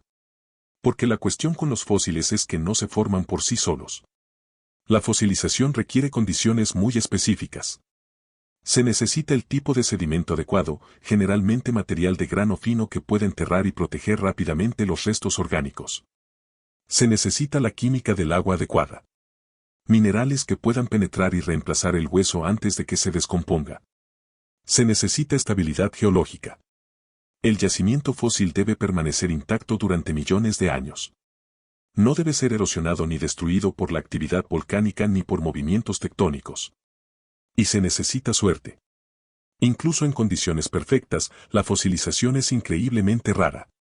La mayoría de los organismos que mueren son devorados por carroñeros, descompuestos por bacterias, dispersados por el clima y desaparecen sin dejar rastro.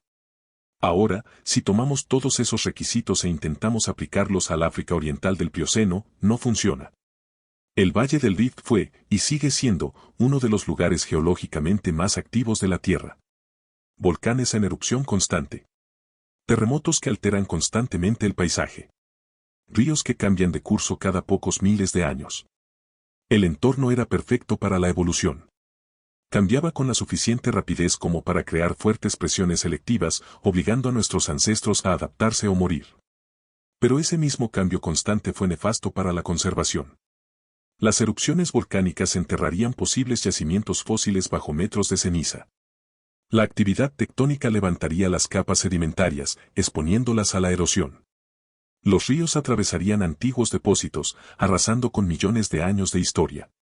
La mayor parte del tiempo, nuestros antepasados vivían en bosques y pastizales, no cerca de lagos o deltas fluviales, donde la fosilización es más probable. Eran móviles, buscando recursos por todo el paisaje, sin permanecer en un mismo lugar el tiempo suficiente para crear depósitos óseos concentrados. Al morir, sus cuerpos probablemente fueron rápidamente devorados por la rica comunidad de carroñeros que existía en el África del Plioceno, hienas, buitres, insectos. En cuestión de días o semanas, no quedarían más que fragmentos óseos dispersos. Y esos fragmentos quedarían expuestos a la intemperie. Se agrietarían, se desintegrarían y se convertirían en polvo mucho antes de tener la menor posibilidad de ser enterrados y preservados. Los pocos fósiles que hemos encontrado son la excepción. Son casos excepcionales en los que todo salió bien. Un individuo murió cerca de un lago o arroyo. Los sedimentos lo enterraron rápidamente. El agua rica en minerales filtró los huesos. El depósito permaneció intacto durante millones de años. Y la erosión moderna expuso el fósil justo en el momento oportuno para que un paleoantropólogo lo encontrara antes de que el clima lo destruyera. Cada fósil de homínido del Plioceno representa un billete de lotería ganador. Millones de nuestros antepasados vivieron y murieron durante este periodo. Pero hemos encontrado quizás unos pocos cientos de individuos, y la mayoría de ellos están representados por un solo hueso o diente. Esto crea enormes problemas para comprender la evolución humana. Intentamos reconstruir la historia de cómo nos convertimos en humanos, pero trabajamos con una muestra minúscula, sesgada y fragmentaria de la población real. Es como intentar comprender la historia de Estados Unidos, pero la única evidencia que tiene son 3 fotografías de la Guerra Civil, una entrada de diario de 1923 y un periódico de 1967. Se veía que las cosas habían cambiado.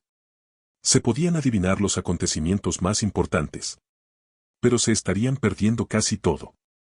Y las lagunas generan gran incertidumbre y debate. Entre los fósiles que hemos encontrado, cabe prácticamente cualquier escenario evolutivo. Los primeros homínidos evolucionaron gradualmente, desarrollando lentamente rasgos humanos a lo largo de millones de años. ¿O evolucionaron en ráfagas rápidas, con largos periodos de permanencia interrumpidos por transformaciones rápidas? No podemos decirlo porque no tenemos suficientes puntos de datos. ¿Cuántas especies de humanos primitivos coexistieron durante un periodo determinado? No lo sabemos. Los fósiles que tenemos podrían representar especies distintas, o simplemente mostrar una variación normal dentro de una misma especie. ¿Nuestros antepasados desarrollaron primero la marcha erguida y luego aumentaron el tamaño del cerebro? ¿O ambas cosas ocurrieron simultáneamente? El registro fósil apoya ambas interpretaciones. ¿Y qué hay de la tecnología? Sabemos que las herramientas de piedra aparecen en el registro arqueológico hace unos 3,3 millones de años. ¿Pero quién las fabricó? Contamos con varias especies de homínidos de esa época y desconocemos cuál inventó la fabricación de herramientas. ¿Todos usaban herramientas y solo se conservaron las de un grupo? ¿O el uso de herramientas se limitó a un solo linaje innovador?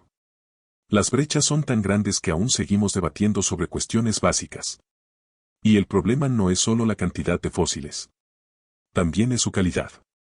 La mayoría de los fósiles de homínidos del Plioceno son fragmentarios. Un trozo de cráneo por aquí. Un fragmento de mandíbula por allá. Unos cuantos dientes dispersos. Los paleoantropólogos han adquirido una gran habilidad para extraer información de estos fragmentos. Pueden estimar el tamaño del cerebro a partir de un trozo de cráneo. Pueden determinar la dieta a partir del desgaste dental. Pueden reconstruir la postura a partir de una sola vértebra. Pero existen límites a lo que se puede concluir a partir de evidencia incompleta. Cada nuevo descubrimiento tiene el potencial de revertir por completo las interpretaciones previas. Pasó con Lucy. Antes de que la encontraran, los científicos creían que los primeros homínidos tenían cerebros grandes y caminaban erguidos en etapas tardías de su evolución. Lucy demostró que se equivocaban. Tenía un cerebro pequeño, del tamaño de un simio, pero claramente caminaba erguida. Ocurrió con el Ardipithecus ramidus, descubierto en Etiopía y datado de hace 4,4 millones de años.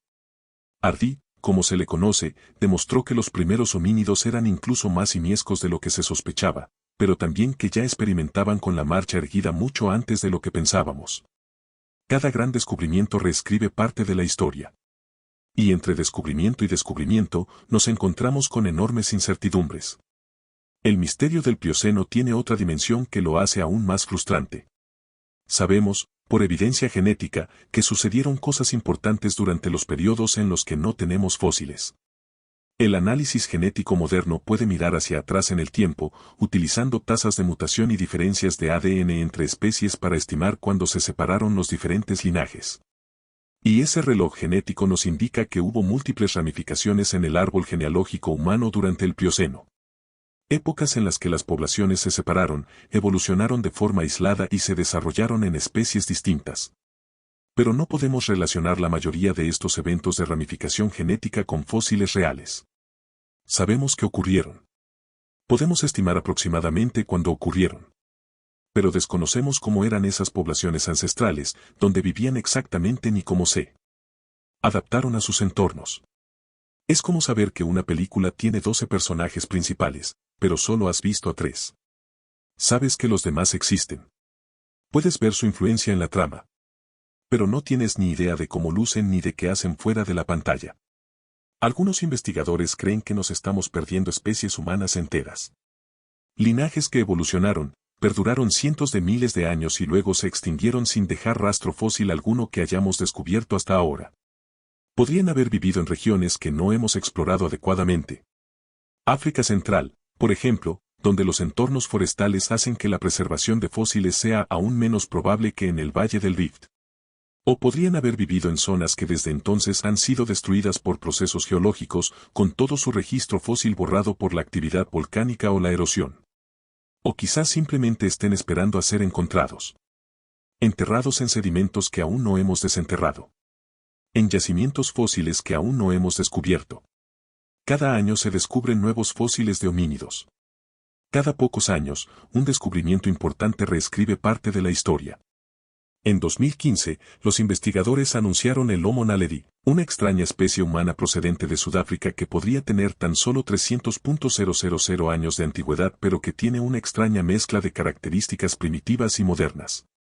En 2019, se describió una nueva especie, Australopithecus de Yiremeda, basada en fósiles de Etiopía, lo que demuestra que varias especies de homínidos realmente vivían juntas en la misma región. Cada descubrimiento completa una pequeña parte del panorama. Pero el panorama es tan enorme y tenemos tan pocas piezas. El Plioceno sigue siendo en gran parte un misterio. Un capítulo crucial de la historia de la humanidad escrito en un idioma que apenas podemos leer, con la mayoría de las páginas perdidas. Y esa brecha, ese enorme agujero en nuestra comprensión de nuestros propios orígenes, persigue a la paleoantropología. Porque a diferencia de la extinción de los dinosaurios o la evolución de los primeros mamíferos, esto no es historia antigua. Somos nosotros. Nuestros ancestros directos.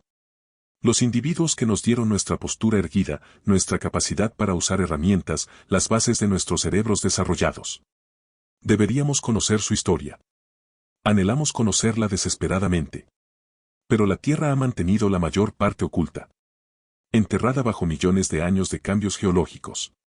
Borrada por los mismos procesos dinámicos que impulsaron nuestra evolución en primer lugar. Nos quedamos aferrándonos a fragmentos. Construyendo teorías sobre huesos dispersos. Debatiendo sobre interpretaciones de evidencia incompleta. El misterio del Plioceno sigue siendo una de las lagunas más importantes en toda la historia de la vida en la Tierra. Y su resolución no es cada vez más sencilla. Pero la historia se vuelve aún más extraña cuando avanzamos en el tiempo, porque las brechas no terminan con el Plioceno. Aquí es donde la cosa se pone realmente extraña. Realmente incómoda para quien prefiere una historia ordenada y ordenada. Hemos hablado de lagunas en el registro fósil de hace millones de años. El Paleoceno. El Eoceno. Épocas geológicas enteras donde nos faltan enormes cantidades de información. Tiene sentido, ¿verdad? El tiempo destruye la evidencia. Las rocas se hunden bajo la superficie. Se erosionan. Quedan enterradas bajo kilómetros de sedimentos. Cuanto más antiguo es algo, menos probable es encontrarlo. Excepto que la lógica se desmorona completamente cuando llegamos a la historia reciente. El Pleistoceno. Hace 2,6 millones de años a 11.700 años. Las edades de hielo. La época en que los humanos evolucionaron de homínidos primitivos a personas con un comportamiento moderno. El periodo en el que nos expandimos por todo el planeta. Desarrollamos el lenguaje. Creamos el arte. Inventamos herramientas lo suficientemente sofisticadas como para cazar mamuts. Lanudos y tigres dientes de sable. Esto es reciente. Es prácticamente ayer en términos geológicos. Es tan reciente que algunos animales del Pleistoceno aún viven.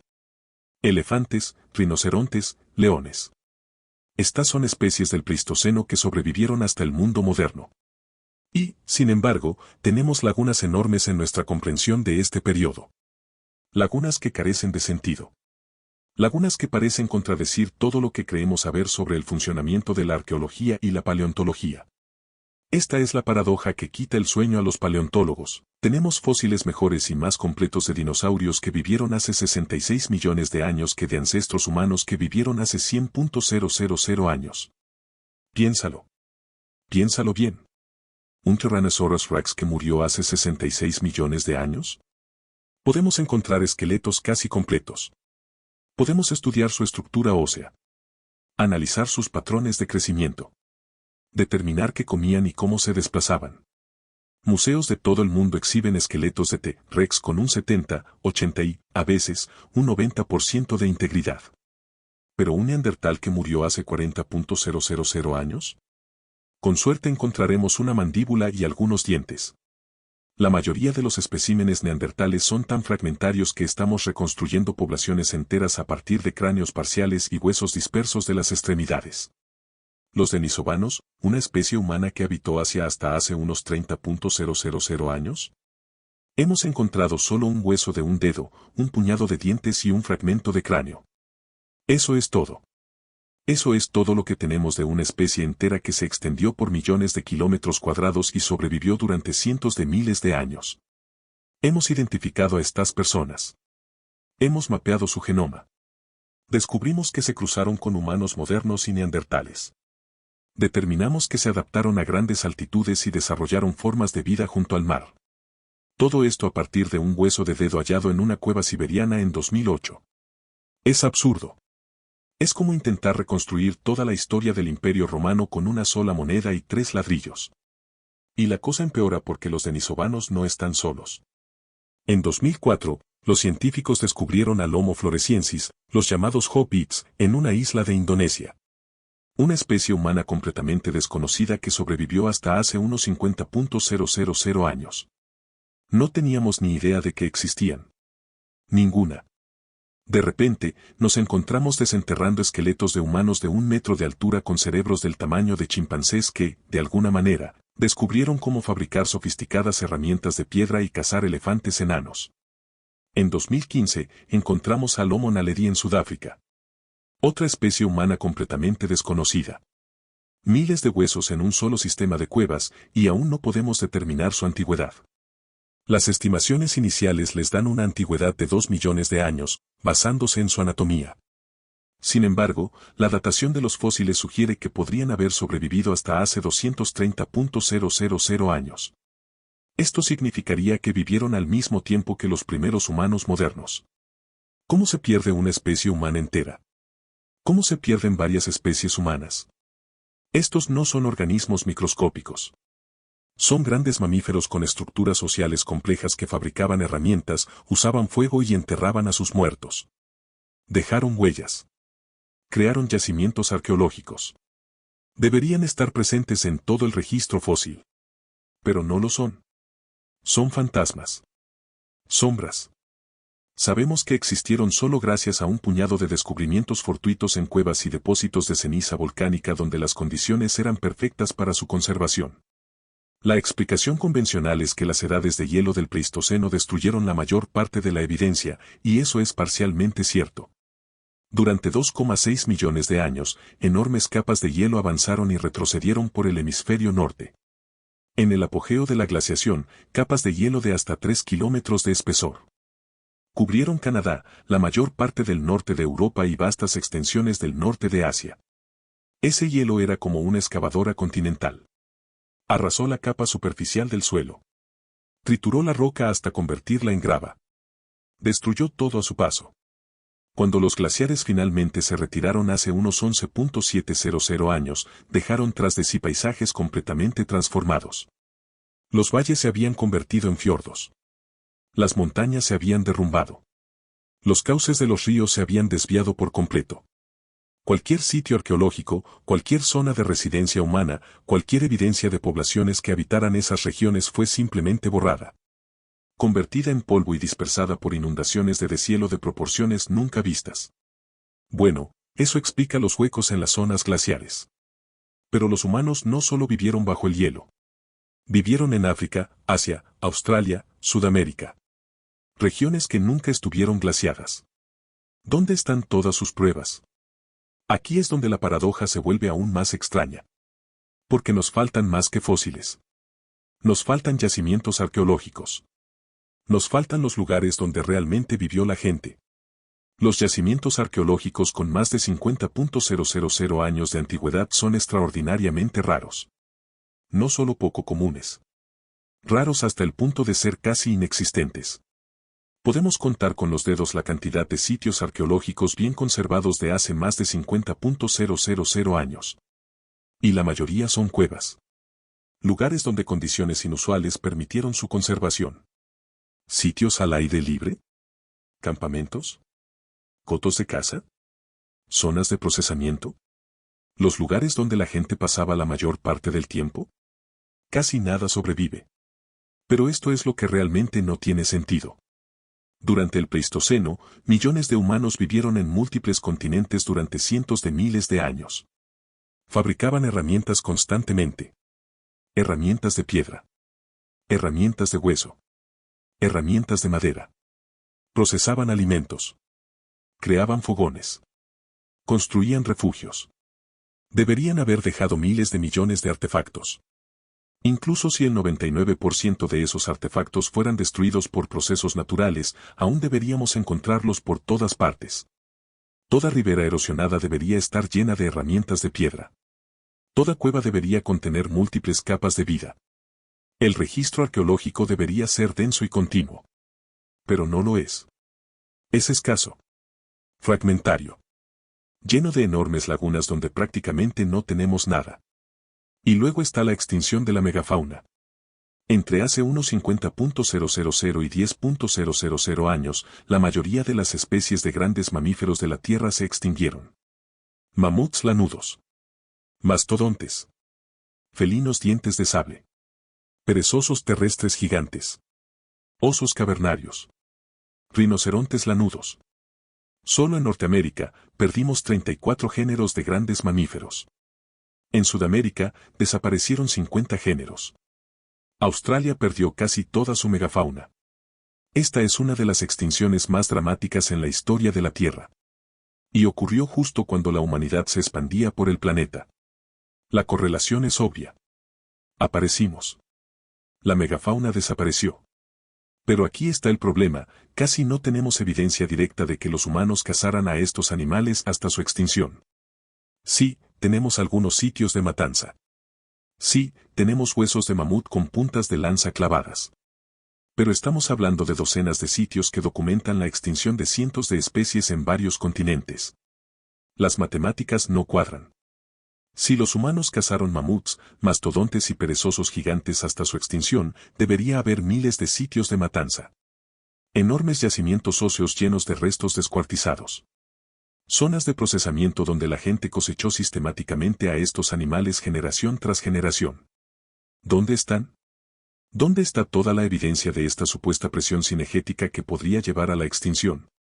La mayoría de las teorías arqueológicas asumen que su ausencia se debe a un sesgo de preservación. Los sitios de matanza en áreas abiertas fueron destruidos por la erosión y la glaciación. La evidencia estaba allí, pero el tiempo la destruyó. Quizás. Pero esa explicación empieza a resultar insustancial cuando te das cuenta de cuánta evidencia falta. Y luego está el problema del nivel del mar. Durante las edades de hielo, cuando los glaciares retenían enormes cantidades de agua, el nivel global del mar era entre 90 y 120 metros más bajo que el actual. Eso expuso vastas áreas de la plataforma continental que ahora están bajo el agua. ¿El puente terrestre de Bering entre Asia y Norteamérica? Eran miles de kilómetros de praderas abiertas. ¿El archipiélago indonesio? Era una sola masa continental continua llamada Sondalandia, más grande que la India. ¿El Golfo Pérsico? Era un valle fluvial con exuberante vegetación y abundantes recursos. Estos no eran entornos marginales. Eran terrenos privilegiados. Zonas costeras con acceso a recursos marinos y terrestres. Exactamente el tipo de lugares donde las poblaciones humanas prosperarían.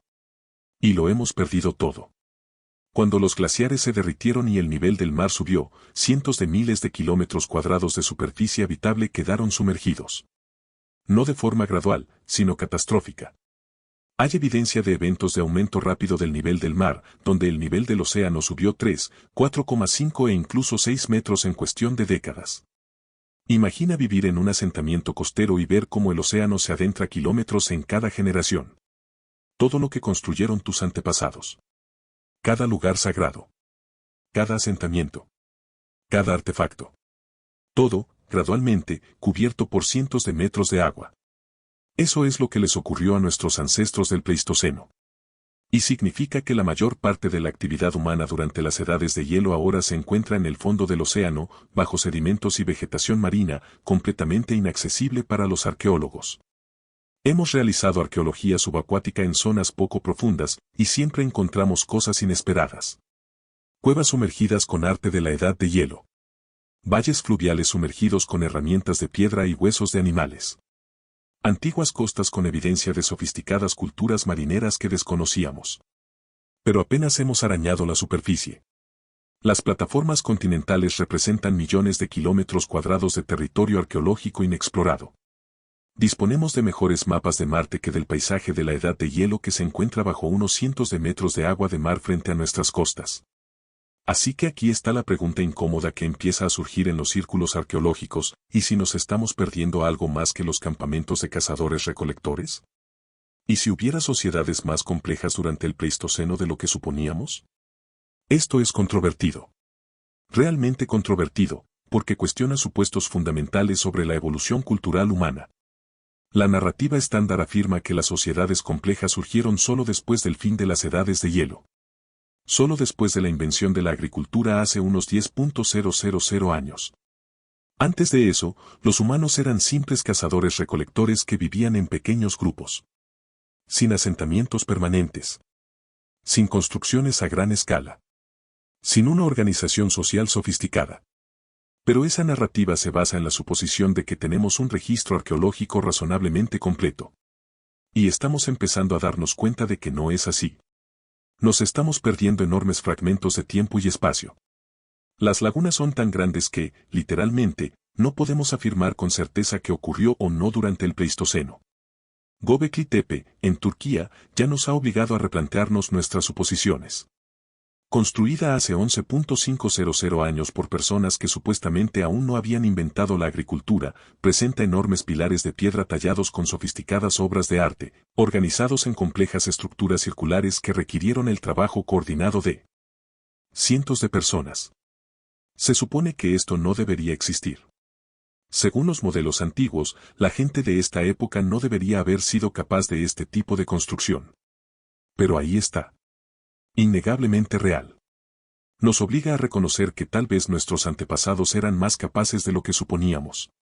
Y si Göbekli Tepe existe desde el final de las glaciaciones, ¿qué más pudo haber existido durante ellas que aún no hemos descubierto? ¿Qué quedó sumergido bajo la crecida del mar o destruido por el avance de los glaciares? No lo sabemos. No podemos saberlo. La evidencia ha desaparecido. Lo que sí sabemos es esto: el Pleistoceno fue una época de drásticos cambios ambientales. Catástrofes repetidas. Poblaciones humanas llevadas al límite de su supervivencia. Las mismas condiciones que crearon el cuello de botella genético hace 900.000 años se repitieron una y otra vez durante las edades de hielo, avances glaciales, megasequías, erupciones volcánicas y rápidos cambios climáticos. Cada uno de estos eventos habría destruido poblaciones, destruido yacimientos arqueológicos y restablecido el desarrollo cultural humano en las regiones afectadas. Los humanos que sobrevivieron fueron fuertes, adaptables, innovadores. Pero también vivían con el tiempo prestado, sabiendo que en cualquier momento el clima podría cambiar y todo lo que habían construido podría ser destruido. Quizás crearon culturas sofisticadas que no dejaron rastro. Quizás desarrollaron tecnologías que parecían avanzadas para su época, pero que se construyeron con materiales que no sobreviven. Quizás contaron historias, crearon arte y se organizaron de maneras complejas que nunca descubriremos porque toda la evidencia ha sido destruida. O tal vez en realidad eran simples cazadores-recolectores y simplemente estamos lidiando con un sesgo normal de preservación empeorado por las catástrofes de las edades de hielo. La paradoja es que estamos demasiado cerca de este periodo para tener el tipo de preservación geológica que nos ayuda con los fósiles más antiguos, pero demasiado lejos para tener el tipo de registro arqueológico detallado que obtenemos de periodos más recientes. Estamos atrapados en un vacío. Un vacío enorme y frustrante en el periodo más importante de la prehistoria humana. Y cuanto más aprendemos, más nos damos cuenta de lo mucho que no sabemos. Probablemente te preguntes, si todas estas increíbles criaturas existieron, si ecosistemas enteros surgieron y desaparecieron a lo largo de millones de años, ¿por qué no tenemos más evidencia? ¿Por qué existen estas enormes lagunas en el registro fósil donde épocas enteras parecen desaparecer? ¿Por qué los paleontólogos no pueden excavar más a fondo y encontrar todas las piezas que faltan? Aquí está la incómoda verdad, la fosilización es increíblemente, espectacularmente, casi imposiblemente rara. Piensa en cada animal que muere hoy. Cada ave que cae del cielo. Cada ciervo que se desploma en el bosque. Cada pez que deja de nadar y se hunde en el fondo del océano. ¿Cuántos de ellos se convertirán en fósiles? ¿Cuántos seguirán existiendo como restos reconocibles dentro de 10 millones de años, y mucho menos dentro de 50 o 200 millones? La respuesta es casi ninguna. Prácticamente cero. Porque la fosilización tiene este problema, requiere una combinación perfecta de condiciones que casi nunca se dan. Primero, el organismo debe morir en el lugar preciso. No en una ladera donde los carroñeros lo destrozarán y esparcirán los huesos. No en un arroyo donde la corriente romperá el esqueleto en pedazos. No al aire libre donde el sol y el clima lo decolorarán y lo reducirán a polvo. Necesita morir en algún lugar donde pueda enterrarse rápidamente antes de que se descomponga y los carroñeros hagan su trabajo. Un lecho de río donde los sedimentos lo cubrirán durante la próxima inundación. Un aluvión de lodo que lo entierre al instante. Una turbera donde la química del agua impida la descomposición. Ya solo queda uno entre un millón de organismos que llegan a esta etapa. Pero eso es solo el principio. Una vez enterrado, el organismo necesita permanecer enterrado durante millones de años sin ser perturbado, mientras los procesos químicos reemplazan lentamente la materia orgánica con minerales, convirtiendo el hueso en piedra. Este proceso, llamado permineralización, requiere una composición química específica del agua subterránea. Un contenido mineral específico. Un pH específico. Si se produce un error en cualquier aspecto, el hueso simplemente se disuelve, sin dejar rastro. Incluso cuando todo sale bien, el proceso de fosilización es selectivo. Las partes duras, huesos, conchas y dientes, podrían sobrevivir. Pero el tejido blando, piel, músculos, órganos, plumas, desaparecido. Borrado por completo del registro geológico, salvo en circunstancias excepcionales. Esto significa que básicamente trabajamos con planos esqueléticos y tratamos de reconstruir organismos vivos enteros a partir de sus huesos únicamente. Imagina intentar comprender a los elefantes modernos si solo tuviera sus esqueletos. ¿Sabrías algo sobre sus trompas? ¿Su inteligencia? ¿Sus complejas estructuras sociales? ¿Su capacidad para comunicarse mediante frecuencias subsónicas? No solo de huesos. No lo harías. Y apenas hemos empezado a enumerar los problemas. Supongamos que un organismo supera todas esas probabilidades. Muere en el lugar correcto. Se entierra rápidamente. Permanece enterrado. Se fosiliza con éxito. Ahora necesita sobrevivir millones de años de violencia geológica, porque la Tierra no se queda quieta. La Tierra está destruyendo constantemente su propia historia. La tectónica de placas es la gran destructora del registro fósil. Cada año, las placas tectónicas se desplazan unos pocos centímetros. No parece mucho, pero a lo largo de millones de años, esas placas se desplazan miles de kilómetros. Chocan, creando cordilleras que elevan antiguos fondos marinos hacia el cielo. Se separan, abriendo cuencas oceánicas donde antes había tierra firme. Y lo más destructivo es la subducción. Una placa se desliza bajo otra, arrastrando todo hacia el manto, donde las temperaturas y presiones lo convierten todo en magma. Desaparecido. Fundido de nuevo en roca fundida. Continentes enteros de fósiles. Épocas enteras de historia evolutiva. Simplemente reciclado de vuelta al interior de la Tierra. El fondo del Océano Pacífico, por ejemplo, tiene casi en su totalidad menos de 200 millones de años. Todo lo más antiguo ha sido subducido. Millones de años de vida oceánica. Ecosistemas marinos enteros del Paleozoico y principios del Mesozoico. Destruidos por el reciclaje geológico. Nunca sabremos qué vivió allí. Nunca veremos fósiles de esos organismos. La evidencia se ha desvanecido. Pero la subducción no es el único factor destructor. La formación de montañas arruga las capas de roca como si fueran papel, rompiendo los fósiles en fragmentos irreconocibles.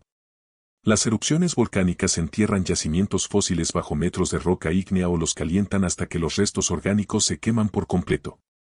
El metamorfismo, la transformación de la roca bajo calor y presión, destruye los fósiles al recristalizar la misma piedra en la que están preservados. Existen vastas regiones donde existen rocas del Paleoceno y el Eoceno, pero cualquier fósil que alguna vez contuvieran ha sido destruido por la transformación metamórfica. Las rocas siguen ahí. La historia ha desaparecido. Luego está la erosión. La destrucción a cámara lenta de todo. Las montañas se alzan, e inmediatamente el viento y el agua comienzan a derribarlas. Cada tormenta arrastra un poco más de sedimento. Cada ciclo de hielo-descongelación agrieta las rocas. Cada río excava más profundamente en las capas antiguas. A lo largo de millones de años, la erosión puede eliminar miles de metros de roca y con ella todos los fósiles que contenía. Formaciones geológicas enteras, que representan millones de años, se desgastan hasta desaparecer y son arrastradas al océano. Y esto es lo que lo empeora aún más, los fósiles que encontramos son el resultado de este proceso imposible que funciona a la inversa. La erosión debe remover la roca justa para exponer la capa fósil, pero sin que destruya los fósiles mismos.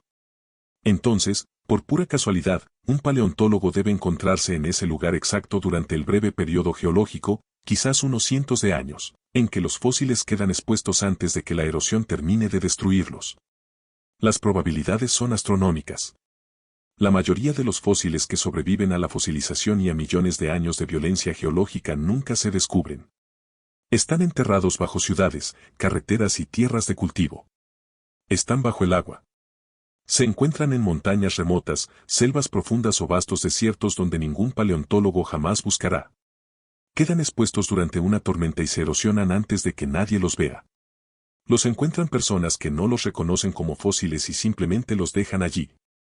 Los paleontólogos profesionales estiman que hemos descubierto menos del 1% de todos los fósiles que alguna vez existieron.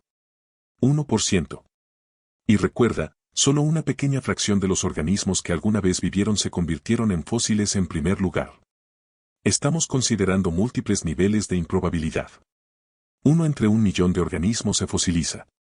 1 entre 100 organismos fosilizados sobrevive hasta la actualidad. 1 entre 100 fósiles supervivientes se descubre. Haz los cálculos. Por cada fósil en un museo, podría haber 1.000.000.000 de organismos que vivieron y murieron sin dejar rastro permanente. Este sesgo de preservación se complica aún más cuando se considera el medio ambiente. Algunos entornos son fantásticos para la preservación de fósiles, deltas de ríos, lechos de lagos, lagunas costeras, lugares donde los sedimentos se acumulan constantemente y entierran los restos rápidamente. Estos entornos están sobrerepresentados en el registro fósil. Conocemos con detalle los antiguos pantanos y riberas porque son las condiciones que mejor preservan los fósiles. ¿Pero montañas? ¿Bosques? ¿Pastizales? Estos entornos rara vez conservan algo. Un animal muere en una ladera y su cuerpo queda expuesto a los carroñeros, al clima y a la gravedad. Los huesos se esparcen por las laderas, se rompen y desaparecen. 1.000.000 de años después, la erosión podría eliminar toda esa ladera y no quedaría nada que encontrar. Esto significa que ecosistemas enteros son casi invisibles para la paleontología. Sabemos mucho más sobre los antiguos humedales costeros que sobre las antiguas montañas. No porque las montañas fueran menos importantes, sino porque no conservan bien los fósiles. Y los organismos de cuerpo blando bien podrían no existir, según el registro fósil. Medusas. Gusanos. Babosas. Cualquier cosa sin partes duras. Se desintegran completamente en cuestión de días o semanas. Los excepcionales yacimientos de fósiles que preservan tejido blando, lugares como Burgess Shale o Solnhofen Limestone, son tan raros y tan celebrados precisamente porque son rarezas extrañas. El registro fósil normal no nos dice casi nada sobre la vida de cuerpo blando. Esto crea enormes lagunas en nuestra comprensión. Pensemos en los ecosistemas modernos. En cualquier entorno, los invertebrados de cuerpo blando suelen superar en número a los organismos con partes duras en órdenes de magnitud. Gusanos. Insectos. Arañas. Están por todas partes, formando la base de las redes tróficas. Pero en los ecosistemas antiguos, están casi completamente ausentes del registro fósil. Nos faltan niveles enteros de la cadena alimentaria. Grupos enteros de organismos que debieron existir, pero no dejaron rastro. ¿Y el comportamiento? Olvídalo. Los fósiles nos pueden decir cómo era un organismo. A grandes rasgos, cómo se movía. A veces, qué comía. Pero ¿cómo se comunicaba? ¿Cómo criaba a sus crías? ¿Cómo interactuaba con otros de su especie? Desaparecido. Ocasionalmente encontramos huellas que muestran a varios animales moviéndose juntos, lo que sugiere un comportamiento de manada. A veces encontramos sitios de anidación o madrigueras. Pero estos rastros son increíblemente raros. De la gran mayoría de las especies extintas, desconocemos cómo vivieron realmente. Patrones migratorios. Comportamientos estacionales. Exhibiciones de apareamiento. Estrategias de caza. Todos los aspectos que hacen interesantes a los organismos. Que definen el funcionamiento de los ecosistemas. Son invisibles para la paleontología. Trabajamos con sombras de sombras. Fragmentos de evidencia que intentan reconstruir la riqueza de la vida antigua. Las cifras son alarmantes si se piensa bien. Hay alrededor de 300.000 especies fósiles descritas. Parece mucho hasta que uno se da cuenta de que hay más de 8 millones de especies vivas hoy en día. Y la vida ha estado evolucionando durante 3.500 millones de años. Estimaciones conservadoras sugieren que han existido más de 5.000 millones de especies a lo largo de la historia de la Tierra. Hemos encontrado fósiles de 300.000 de ellos. Eso es el 0,006%. Nos faltan más del 99,99% de todas las especies que han existido. Y de las especies que hemos encontrado, normalmente solo contamos con unos pocos especímenes. A veces, solo uno. Géneros enteros, incluso familias enteras, conocidos a partir de un solo esqueleto parcial hallado en un solo lugar. Estamos tratando de comprender los ecosistemas globales y los patrones evolutivos a partir de un tamaño de muestra que sería ridículamente inadecuado en cualquier otro campo científico. Es como intentar comprender la civilización humana examinando 3 artefactos al azar de diferentes siglos encontrados en distintos países. Podrías aprender algo, pero te perderías la mayor parte de la historia. Luego está el problema de la evolución del nivel del mar a lo largo del tiempo geológico. El nivel del mar ha experimentado subidas y bajadas vertiginosas. Durante las edades de hielo, cuando el agua queda atrapada en los glaciares, el nivel del mar desciende cientos de metros. Las costas se extienden hasta lo que hoy es la plataforma continental. Paisajes enteros emergen del mar. Luego, el hielo se derrite y el nivel del mar sube, inundando por completo esas llanuras costeras. Esto ha ocurrido decenas de veces solo en los últimos millones de años. Cada vez que sube el nivel del mar, los ecosistemas costeros se inundan. Los bosques se convierten en lecho marino. Los ríos desaparecen bajo el agua. Cualquier organismo que viva en esos entornos, cualquier evidencia de su existencia, queda sepultado bajo los sedimentos marinos. Más tarde, cuando el nivel del mar vuelve a bajar, estos paisajes inundados quedan expuestos a la erosión, desgastando aún más la evidencia. Si alguna población humana temprana vivió en estas llanuras costeras durante las edades de hielo, y hay muchas razones para pensar que lo hizo, las costas son entornos increíblemente ricos en recursos. Sus asentamientos están ahora bajo el agua, enterrados bajo cientos de pies de sedimentos o completamente erosionados. Somos ciegos a vastas franjas de la prehistoria reciente simplemente porque los lugares donde la gente podría haber vivido son ahora fondo del océano. ¿El puente terrestre de Bering que conecta Asia y Norteamérica? Inundado. ¿La plataforma de la sonda que conecta las islas del sudeste asiático? Bajo el agua. ¿El Golfo Pérsico, antaño un valle fluvial? Ahora completamente sumergido. Cada una de estas regiones podría haber albergado poblaciones importantes durante los periodos de las edades de hielo, cuando eran tierra firme, y probablemente nunca encontraremos evidencia de ello porque esa evidencia está bajo el agua o destruida. Los yacimientos arqueológicos en las costas modernas no se encuentran en mejor situación. La erosión es implacable. Cada tormenta erosiona los acantilados costeros. Cada huracán remodela las playas. En tan solo unos siglos, importantes yacimientos arqueológicos pueden desaparecer por completo. Si se extiende esto a miles de años, todo lo que se encuentre a kilómetros de la costa está en peligro. Antiguas ciudades portuarias, puestos comerciales, pueblos pesqueros, son los primeros en desaparecer. Destruidos por el mismo océano que una vez los sustentó. Cuanto más profundizamos en los mecanismos de conservación y destrucción, más milagroso parece que sepamos algo sobre el pasado distante. Cada fósil es un ganador de una lotería de 1.000 millones a uno. Cada esqueleto completo es increíblemente afortunado. Cada vistazo que obtenemos de los ecosistemas antiguos representa condiciones que se alinearon perfectamente a lo largo de millones de años. ¿Y lo más difícil? Aceptar que algunas preguntas nunca tendrán respuesta. Hay misterios en el registro fósil que no lo son porque no hemos investigado con suficiente atención ni hemos reflexionado con suficiente detenimiento. Son misterios porque la evidencia ha desaparecido. Destruida. Borrada. Fundida en el manto o desgastada por el viento y el agua. Ninguna cantidad de excavaciones podrá encontrar fósiles que ya no existen. Los paleontólogos lo saben. Lo han aceptado. Su trabajo no consiste en reconstruir cada detalle de la prehistoria. Eso es imposible. Su trabajo consiste en trabajar con los fragmentos que sobrevivieron. Exprimir al máximo la información de la pequeña fracción de evidencia que ha llegado hasta nuestros días. Y reconocer honestamente las enormes lagunas en nuestro conocimiento.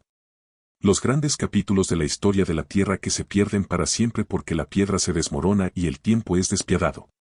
Pero de alguna manera, a partir de ese registro increíblemente escaso, han reconstruido las líneas generales de la historia de la vida en la Tierra. El auge y la caída de los dinosaurios. La era de los mamíferos. El árbol ramificado de la evolución humana. Es un trabajo de detectives con el 99% de las pruebas faltantes. Y lo que han descubierto es extraordinario. Aún así, debemos recordar lo que desconocemos. Las brechas existen. Son reales y permanentes. Así que aquí estamos al final de este viaje a través de los mayores misterios de la prehistoria. Y si aún estás despierto o flotando en ese agradable espacio entre la vigilia y el sueño, pensemos en lo que realmente hemos descubierto esta noche. Porque aquí está la cuestión. Hemos recorrido 66 millones de años de historia de la Tierra. Hemos recorrido épocas enteras donde los continentes cambiaron. Los climas se transformaron. Y la vida evolucionó en direcciones que apenas comenzamos a comprender. ¿Y saben qué? Lo más sincero que puedo decirles es que apenas sabemos nada. Esas lagunas que hemos explorado esta noche. Los bosques del Paleoceno que solo podemos vislumbrar en fragmentos. Las selvas del Eoceno que dejaron tras de sí más preguntas que respuestas. La transición del Oligoceno que reescribió las reglas de la vida. Las sabanas del Mioceno donde nuestros antepasados aprendieron a caminar erguidos. No son errores en nuestra comprensión. Son características. Son recordatorios de que la historia de la Tierra es casi inimaginablemente vasta y que el conocimiento humano, por impresionante que sea, solo puede iluminar pequeñas zonas de esa oscuridad. Piensa en esto por un momento. Cada día, en algún lugar de la Tierra, un paleontólogo descubre algo que no debería existir según nuestros modelos actuales. Un fósil en la capa geológica equivocada. Una especie que evolucionó millones de años antes de lo que creíamos posible. Evidencia de cambios climáticos que nunca predijimos. Herramientas de piedra donde no debería haber humanos. Cada descubrimiento es como encender la luz en una habitación de una mansión de 10.000 habitaciones. Sí, ahora podemos ver qué hay en este espacio en particular. Pero también revela docenas de nuevas puertas que conducen a lugares que ni siquiera sabíamos que existían. El año pasado, investigadores encontraron evidencia del uso de herramientas complejas en América del Norte 30.000 años antes de lo que se creía. Ese descubrimiento no solo añadió información. Cambió radicalmente nuestra comprensión de cuándo llegaron los humanos a América y qué rutas pudieron haber seguido. Un solo descubrimiento. Libros de texto enteros reescritos. Hace 2 años, científicos descubrieron en Filipinas una especie humana previamente desconocida, el Homo luzonensis, que vivió en islas al mismo tiempo que los neandertales, los denisovanos y los humanos modernos. No teníamos ni idea de que existían. Su ADN no ha sobrevivido, así que no podemos secuenciarlo. No sabemos cómo llegaron a esas islas ni qué les pasó. Son fantasmas. Igual que las lagunas que hemos explorado esta noche. Y eso es lo que lo hace tan fascinante. No son rompecabezas con piezas faltantes que encontraremos debajo del sofá.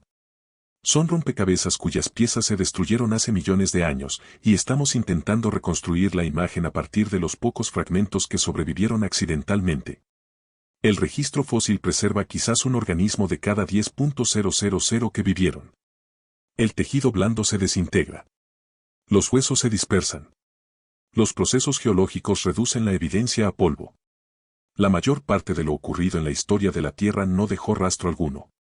El hecho de que sepamos algo sobre el Paleoceno, el Eoceno o el Oligoceno es realmente milagroso. ¿Pero saben qué?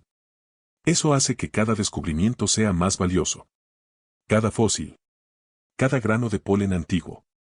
Cada huella preservada se convierte en un mensaje de un pasado casi inimaginablemente lejano. Voces de criaturas extintas desde hace más tiempo que los humanos, contándonos historias que apenas estamos empezando a aprender a escuchar. Y cada vez somos más capaces de escucharlos. Las nuevas tecnologías están revelando secretos ocultos en las rocas a los que las generaciones anteriores no pudieron acceder. La tomografía computarizada nos permite observar el interior de los fósiles sin destruirlos.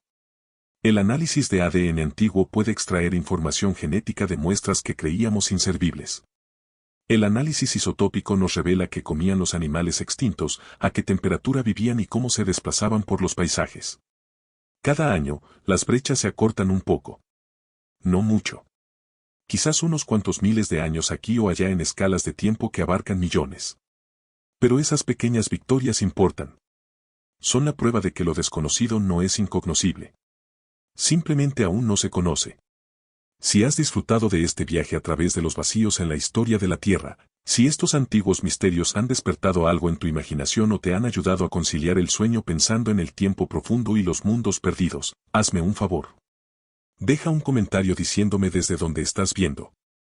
¿Te estás quedando dormido en Toronto? ¿Escuchando durante un turno de noche en Tokio? Quizás estés en un lugar del que nunca he oído hablar. Un pequeño lugar con sus propias rocas antiguas e historias ocultas. Dale a me gusta si quieres ver más videos que exploran los misterios que la ciencia aún no puede explicar. Y suscríbete, porque esto es solo el comienzo. Hay muchas más lagunas por explorar. Muchos más misterios que se esconden entre lo que sabemos. Porque, en definitiva, eso es lo que nos hace humanos. No es que lo sepamos todo, sino que seguimos buscando. Seguimos indagando. Seguimos haciendo preguntas, incluso cuando las respuestas nos separan millones de años e incontables catástrofes. Somos descendientes de supervivientes. Producto de cuellos de botella, desastres climáticos y experimentos evolutivos que, de alguna manera, funcionaron. Somos simios narradores que intentan comprender un planeta que existió durante miles de millones de años antes de nuestra llegada y que existirá durante miles de millones más después de nuestra desaparición.